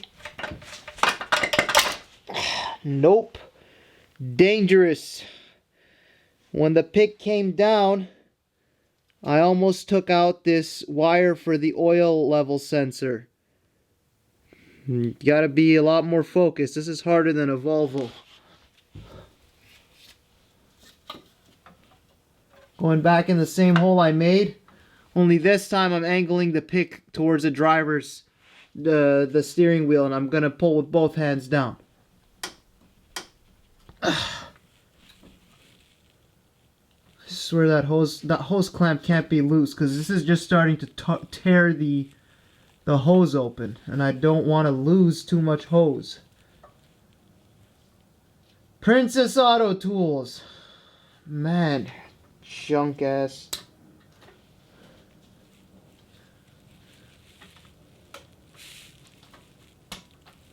Okay, I'm gonna leave the pick inside. I'm gonna try one more time, completely restarting with the hose clamp, okay? This is like the 500th time I'm doing this.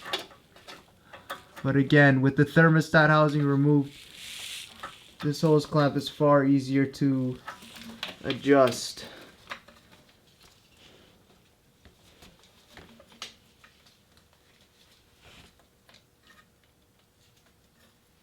Okay, there we go, fully open. Placing it on.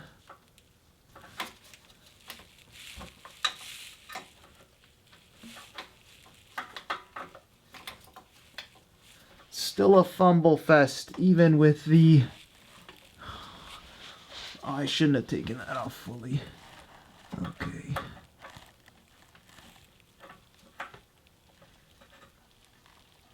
Get it caught on. And... Okay, it's the same sound. Okay, look. This is the loosest I think I've ever had it. Alright, you guys are seeing on screen. That's with the hose clamp. Now, you see? There it is. Garbage tools, okay? Have good remote hose clamp pliers. This is in the furthest down that the gear will go. Okay? That's the furthest down it'll go. And it's not enough resistance, so I have to hold it with my hand. The gear mechanism on the Princess Auto one is not enough to hold this particular hose clamp open. So I have to hold it with my left hand out here, in the middle of the air. Find my pick, put it back in my hole, and this ought to do it. Come on, please don't tear the...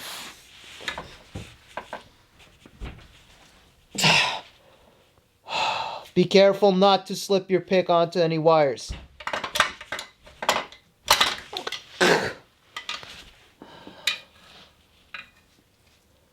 This thing does not want to cooperate with me. I actually might just cut this hose. I didn't think it would come to this, but this is a winter-driven, rusty Canadian car, so...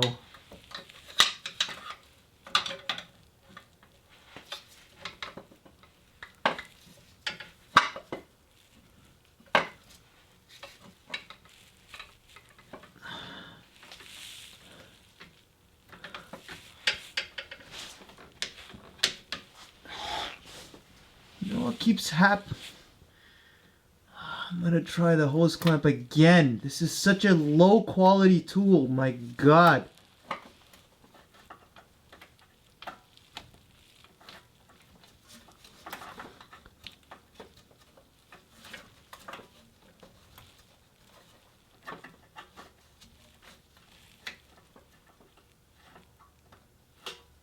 Keeping it in real time. Skip through if you don't want to see this stuff.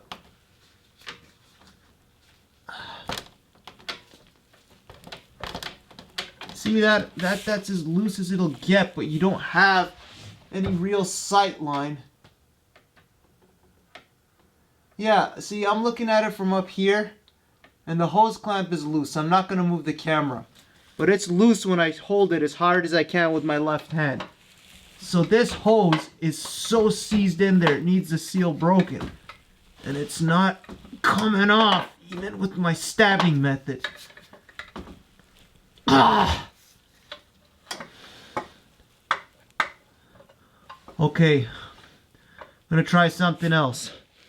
The same hole that I've now made like a gaping hole back here with this 90-degree pick.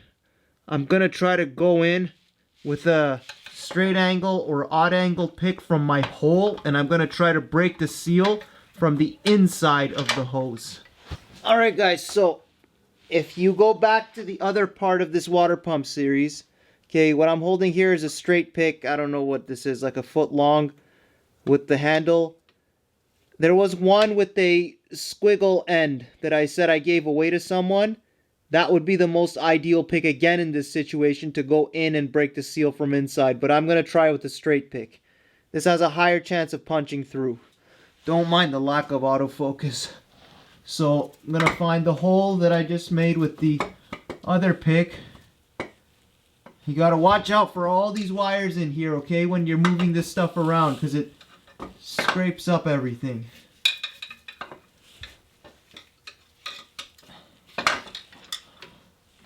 Okay, let go of the hose clamp pliers. Oh no, did the camera fall? No, okay.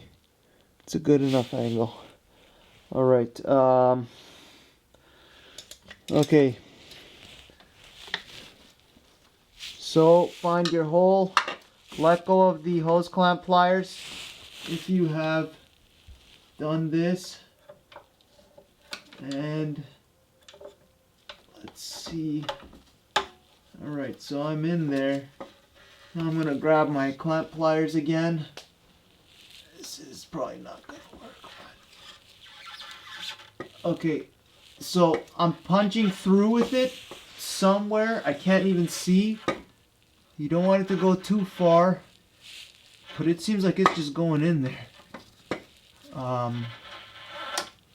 It's definitely just punched through the other side, which is a dangerous move.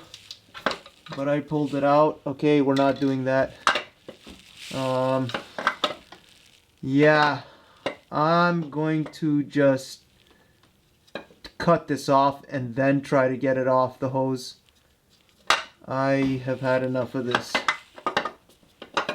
And the clamp that goes onto the water pump here, now with the thermostat removed, okay, you guys can't see it, but okay, remember here's the face of the thermostat housing. Now it's hidden right up here.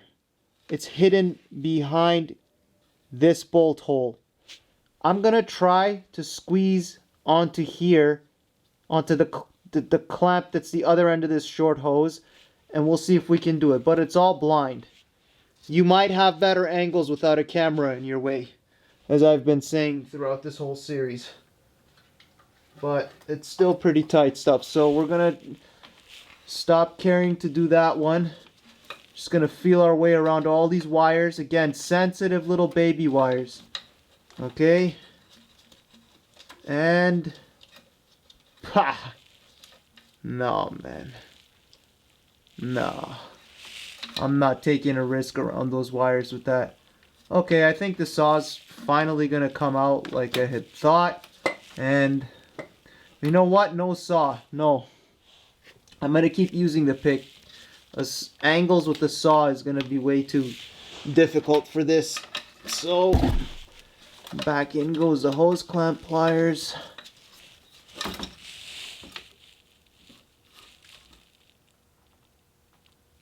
See, I swear, what I might do when I reinstall is... you see, what I should technically do right now is make a marking on the hose coming all the way down on both sides. But this seems like it might not even be that accurate. See, that's the one reason I don't want to take off the... oh man, it hasn't been autofocusing for a while, so what? Okay, the reason I don't want to take this off without the little hose is because I'm going to have issues with orienting the hose onto the new water pump or this one when I go to put it back. I hope that makes sense to you guys. So even if we tear up this hose, as long as this clamp on the water pump side is on, this will allow us to orient it onto the water pump properly, which by default will make that side correctly oriented to go back onto the aluminum pipe. So I am actually not going to touch this clamp whatsoever, and I highly recommend you guys don't either. Okay, you could mark both sides and do that, and then you can take off either clamp and then use the old hose with your marker markings that go all the way onto the water pump body and the hose, and then on the hose onto the aluminum pipe. But that seems like a bit of a stretch, so this seems like it's gonna result in more accuracy and more ease of mind. So I'm just going to put my pick back in there, and I'm just going to keep trying to mangle this hose until I can tear it into two and remove at least the water pump, and then I can worry about getting that clamp off at the top much more easily. But I'm going to be extremely careful in this scenario because, as I've been telling you, there are sensitive wires in this area that are not supposed to get damaged. Can you guys even see anything that's going on? Okay, can you see now? Yeah. You see I'm back in here and I'm trying to tear this hose up. Tear this hose off. Oh my god. Oh my god. They left just no angles here. Some sick people. Okay, I'm just prying my finger in there now because I've opened it up enough, and I'm just gonna try to tear this hose out with my finger. Not working. Okay, I'm gonna start stabbing it with the straight pick to make more. Okay, behind, hopefully you guys can see. Okay, the hole that I've made here,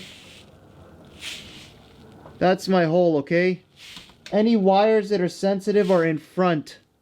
There's no sensitive wires behind. So I'm gonna poke through this way, and I'm gonna start pulling out.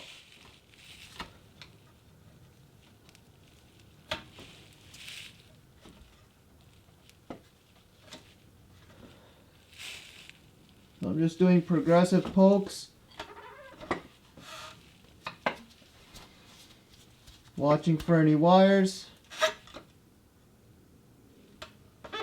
Just weakening the structure of the hose.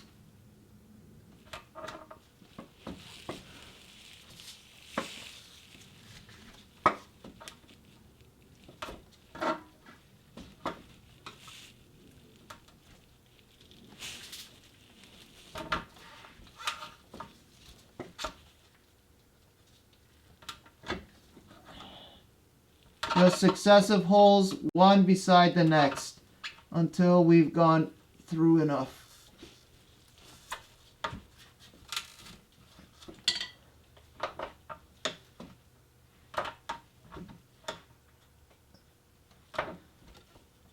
You do not want to use this method on all coolant hoses in the area.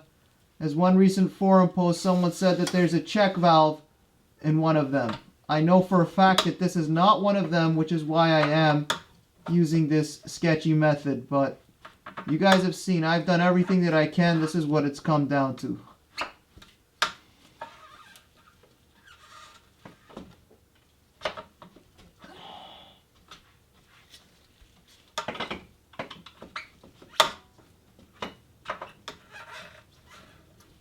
If I break anything inside here, I will tell you. But again, this is all rolling in real time so that you guys can see what I had to go through for this. And so you don't make the mistakes or make revisions for yourself somehow, if you're clever enough. See, I could get a blade right now, but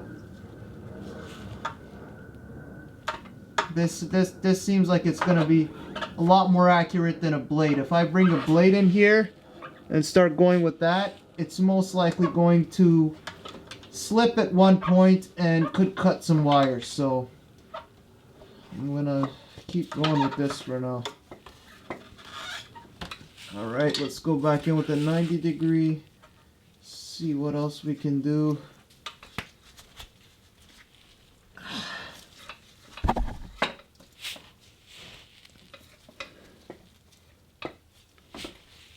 I am holding the water pump up slightly with my hand so that you guys can see, but this would also help you guys too. Oh, come on.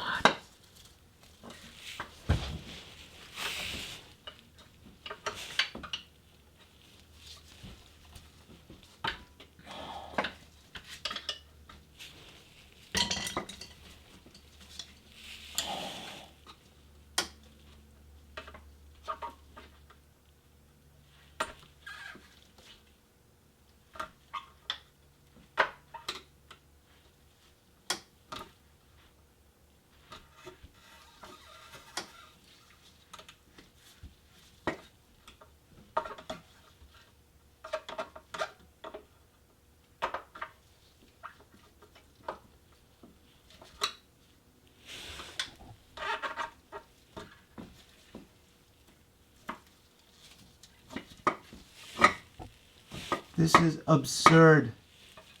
Okay,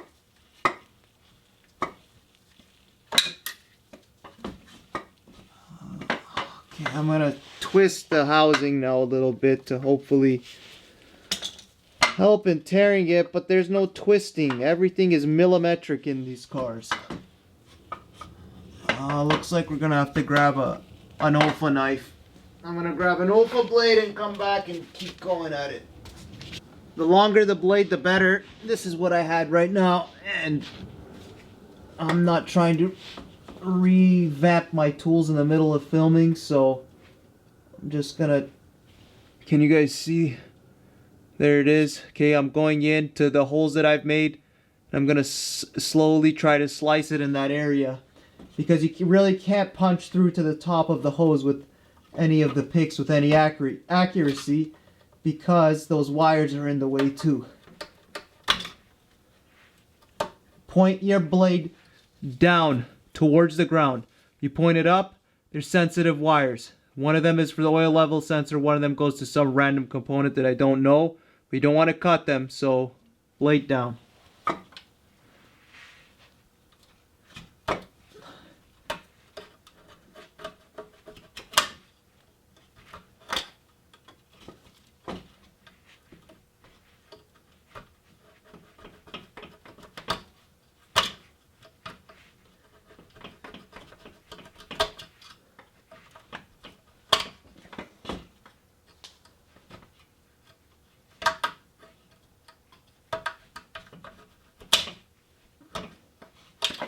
It still isn't enough.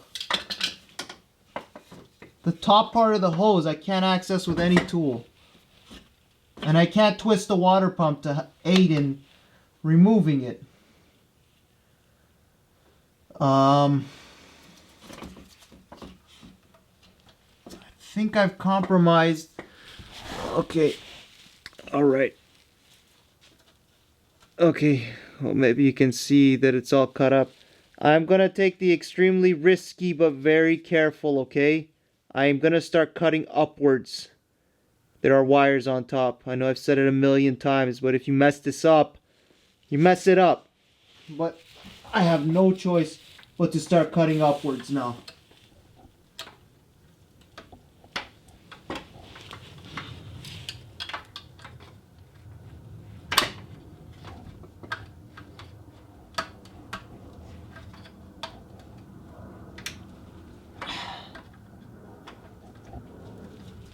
Come on!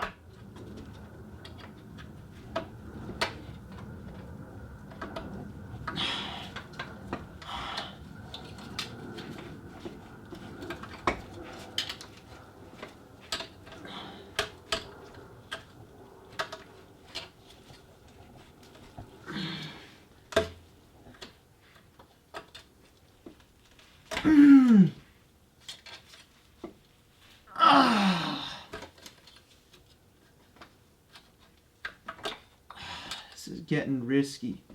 Plus all these little chunks, if they fall into this water pump and you want to reuse it, you better get them all out.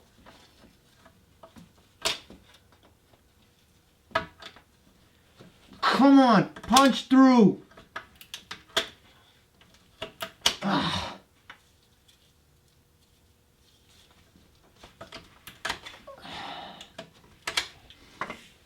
All right. So where are we now?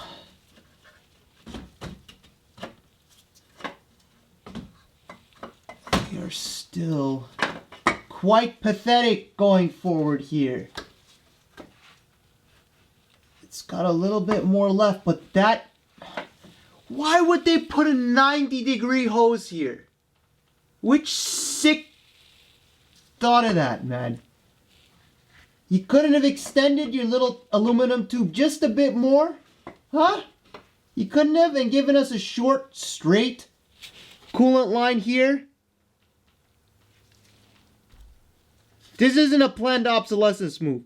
This is a German engineering mistake move, okay? This aluminum pipe could have come further down, and then they could have put a very short piece of straight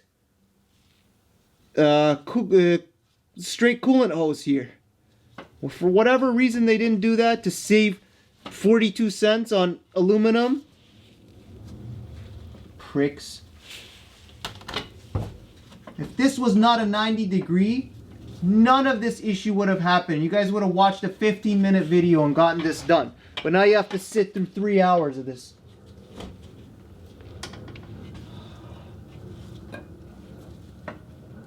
I've explained to death why the 90-degree part of the hose is what makes everything so difficult for the removal.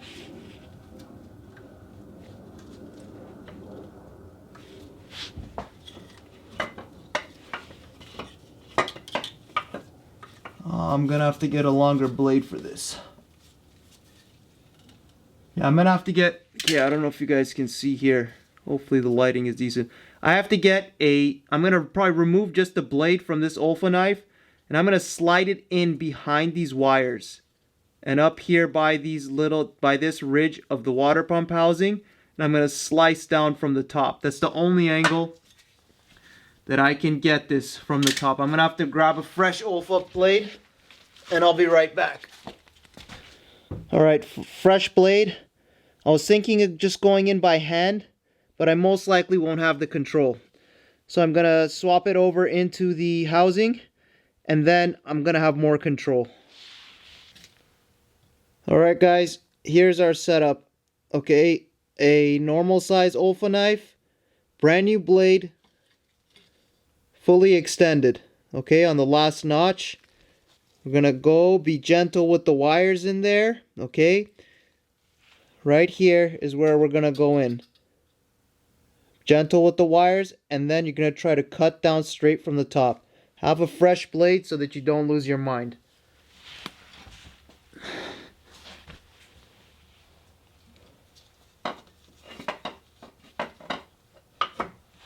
Tilt the water pump housing back a little bit.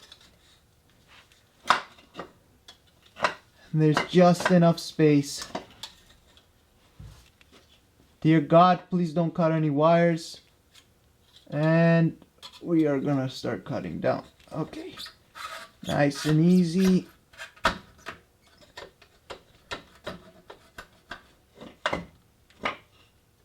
And it seems like it worked. Okay guys, we're in real time still here.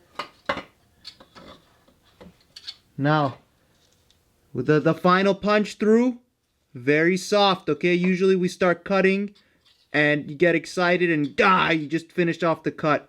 Once you get to the end, very light cuts, which is where we're at now. Hopefully you can see.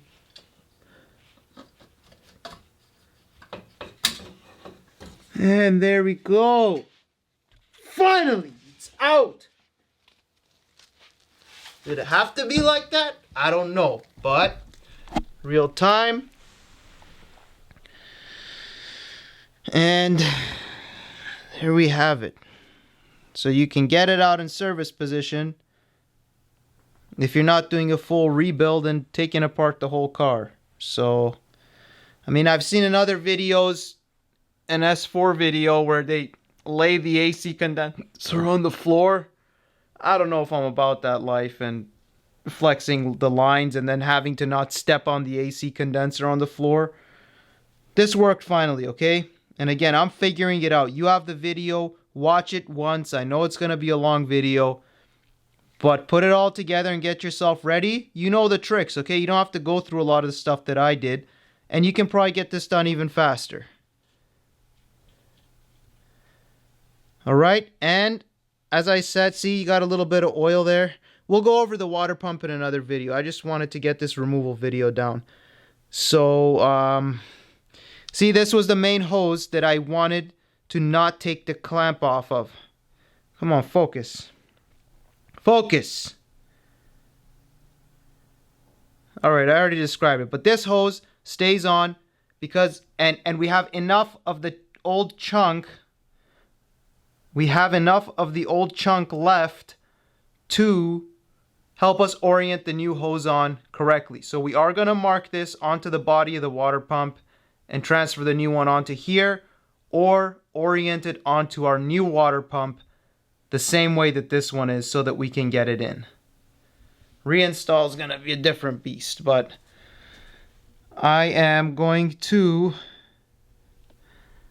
Yo, Canon, you're supposed to be best in the business for autofocus, junk. Okay, so I'm gonna put this on the table. We're gonna go back there and we're gonna finish underneath here, cleaning up. We're gonna tape everything off because we don't want critters to go in the coolant system. Mine's already been open for a while, so I have a little bit of doubt, but I'm very careful about closing the garage door and holes in my garage where mice could get in. So hopefully there's nothing living in my cooling system, but that we'll probably find out in a while when this is all back together. Okay, while you're working, don't forget the 5 little screws. Okay guys, finally we have our answer here. The thermostat housing bolts are not threaded into plastic or fiberglass reinforced plastic. I may have said this in the previous videos, but when I reviewed the forum post from the experienced member, he had just said that people end up having leaks when they put this back together. It's possible, but honestly, I don't... This is very high quality stuff, okay? Even the fiberglass reinforced plastic around it, those are very thick inserts. I wouldn't hesitate if I ever had to do a thermostat to take this apart again. And I actually might rebuild and reuse this water pump. So, yeah, there's that.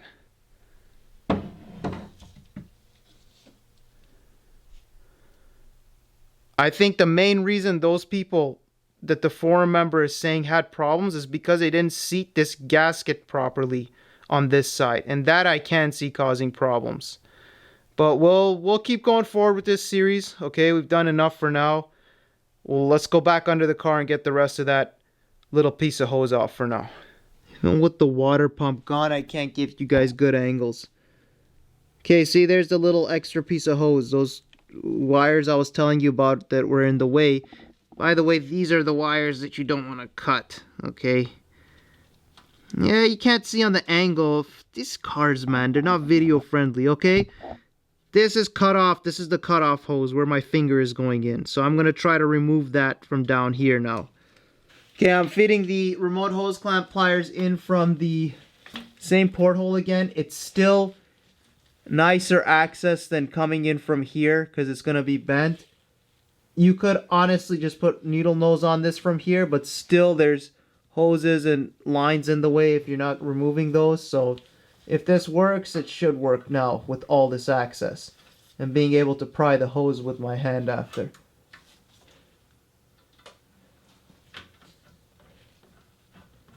Okay, now I can probably walk this clamp down at least a little bit.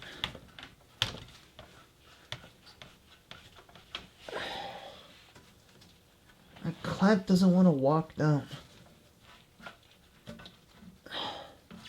Okay, it's loose though. Like you guys are seeing, I'm moving that clamp around. So if this hose comes out, it's got to be today. It's got to be now.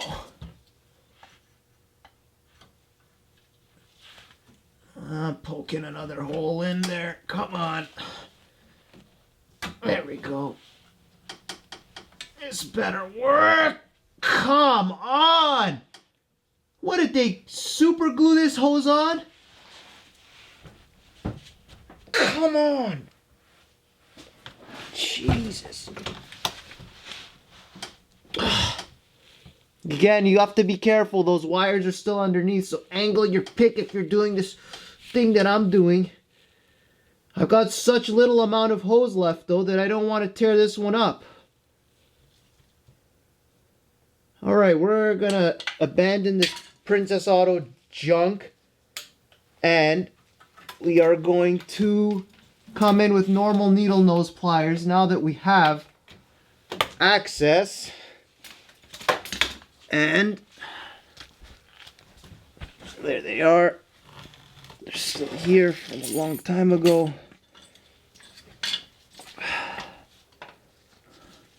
Okay.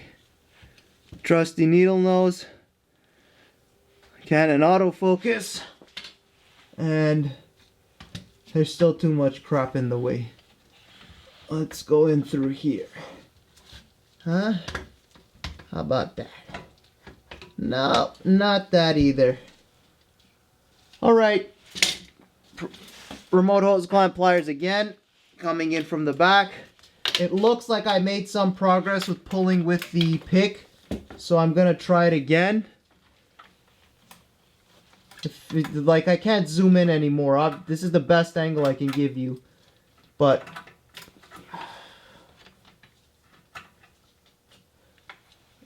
we should be able to get it out. I doubt the hose is going to tear before I get the hose off this time. Okay, there we go. I think it's loosened up a bit. Holding the... I'm just going to go in and... Nope, she does not. Okay. I'm really loosening up this clamp. Not that it makes any difference that it has all night. But now, okay, I've slipped it off enough that in this, you guys can't see it because this hard line's in the way. But between the aluminum pipe and the rest of the hose that's left, I've opened up enough of a gap to get this small 90-degree pick in. Okay? And this, I'm going to continue to try to break that seal loose now. But the hose clamp is in the way too, and that does not help. Oh, come on.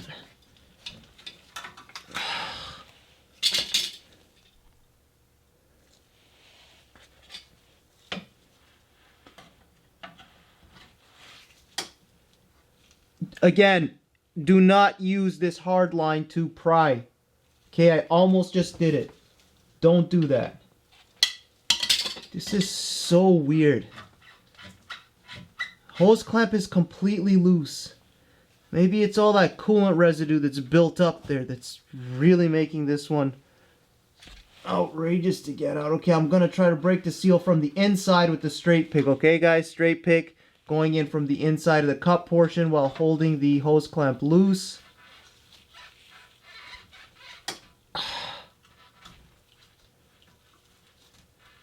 Okay, that went right through. Not what I was looking for to happen.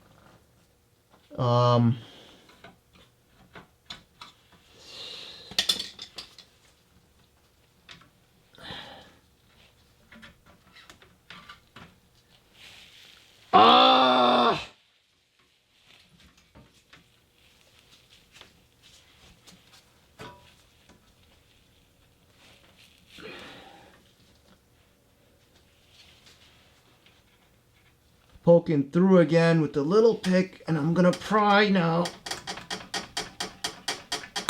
Oh, let's see, that tore right through again. What is this, man? Trying to just loosen it up. I got a 90-degree pick in there. I'm just trying to loosen the coolant hose. Oh, you...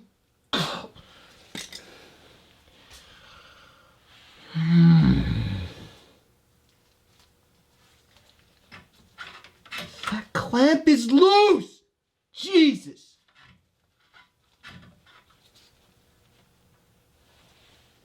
Okay, we're going to try to throw the larger 90-degree pick in the back again. But this pick keeps trying to... see?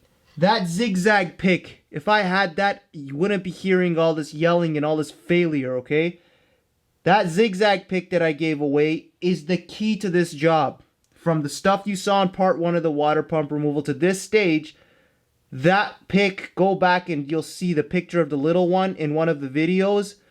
You want the bigger size of that, and that'll make your life a breeze in this job. You won't have to worry about any of the things I'm saying in terms of prying against that thing. See, I have to go in from the side with this 90-degree pick, and it's not doing anything.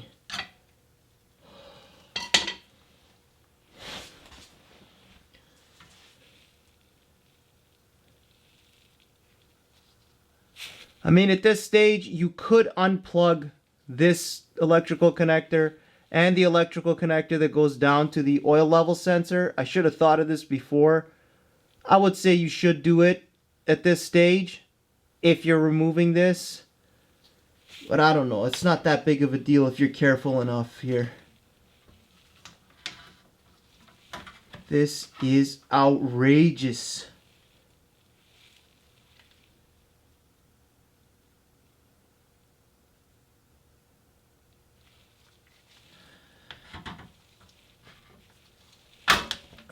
You piece of shit. Okay. Okay, what's next? What are we gonna do next here, huh?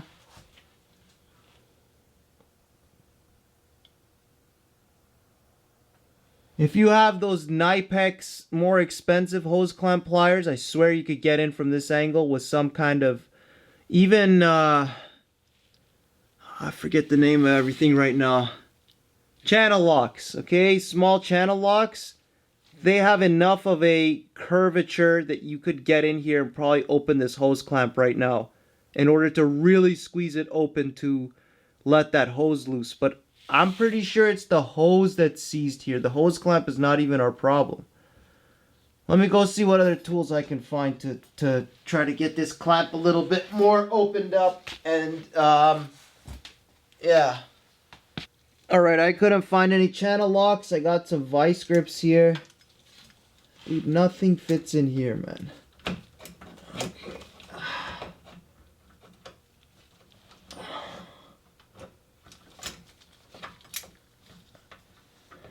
Bro, this is ridiculous, man. You need specialty tools for these cars, but hey, we're gonna try to make it work with the stuff that we can buy. Well, I'm coming in with my Princess Auto hose clamp pliers once again.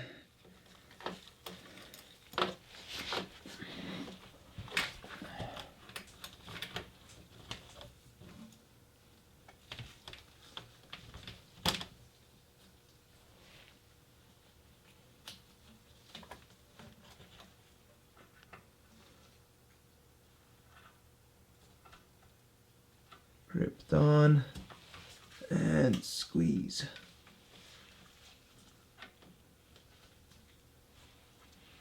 How about that? Come on, get out.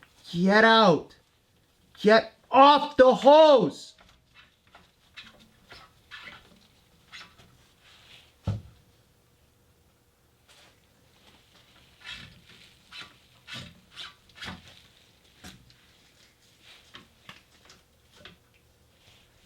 This is retarded, man.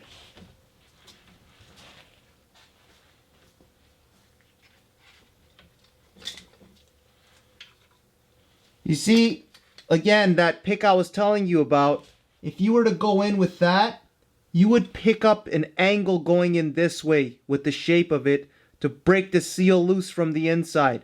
But with this stupid straight pick, you can't pick up that angle, so it just pokes through everything all the time. But if with this, if I poke through every single small area, then it can't do anything to me. Then it has to come out. Ah. Man, what kind of crap is this? Alright, this is not working.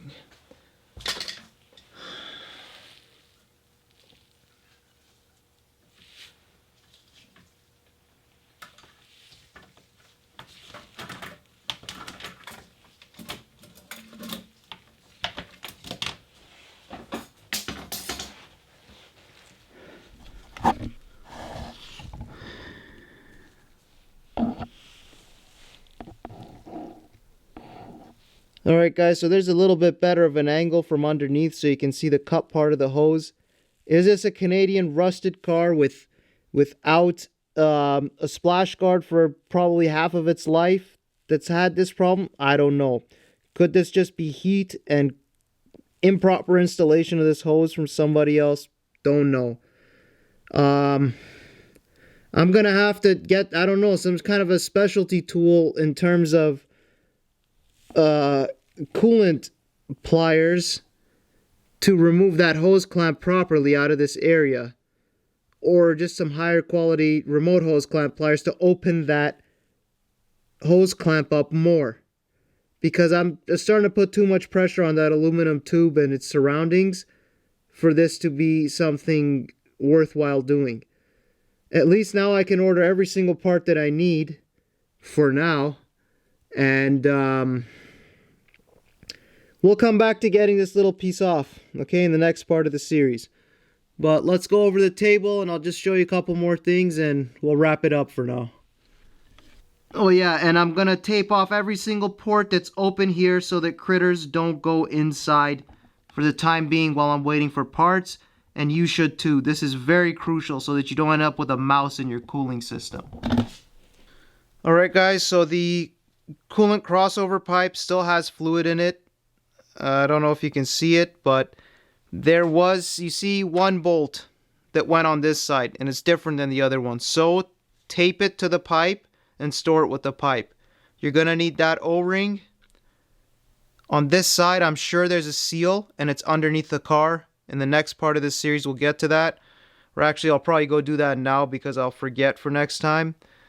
These 5 little screws, I'm probably gonna buy them new if I reuse this water pump. But we'll see. But store these separately as well so that you don't mix them up. Or just put them inside the water pump housing and tape them to that. But I don't know. It's up to you. Okay, so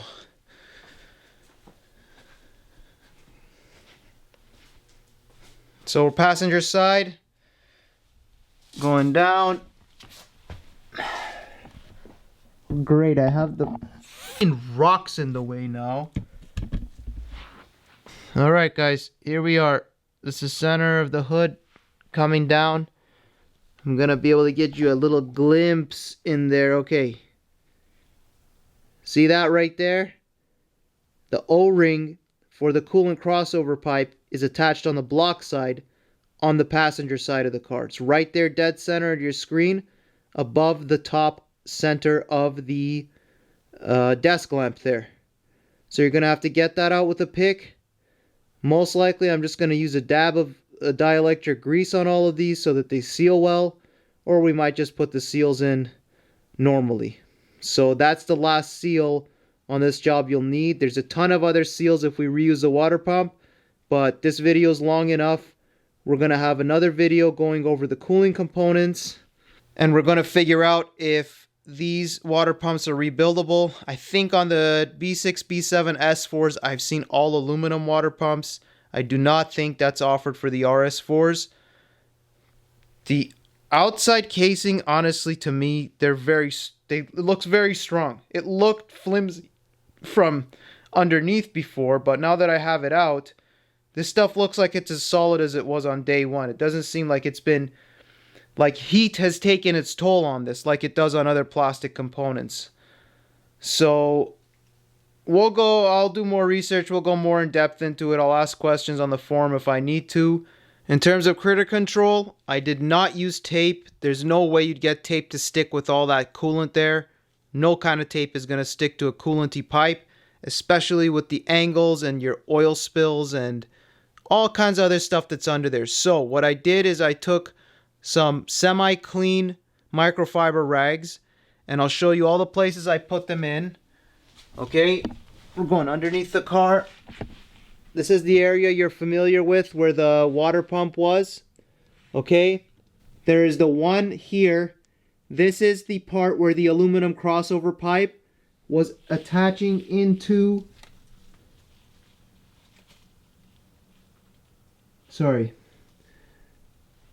This is the part where the water pump attaches to the block. Okay? So the aluminum crossover pipe was here, the water pump was here, and then the water pump attached into this hole. This one is shoved into there. Make sure they're clean so you don't dump debris into your cooling system. This one here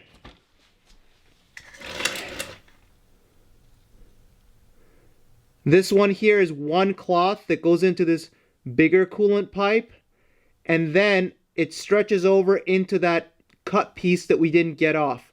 So this is blocking off 2 ports with one cloth. Further over there, okay, that's the part where the aluminum crossover pipe goes into the passenger side, into the block, where that seal was we just talked about. I just shoved one semi-clean rag in there with no debris. And now as you can see from out here, everything is blocked off and we can take time to figure everything else out here.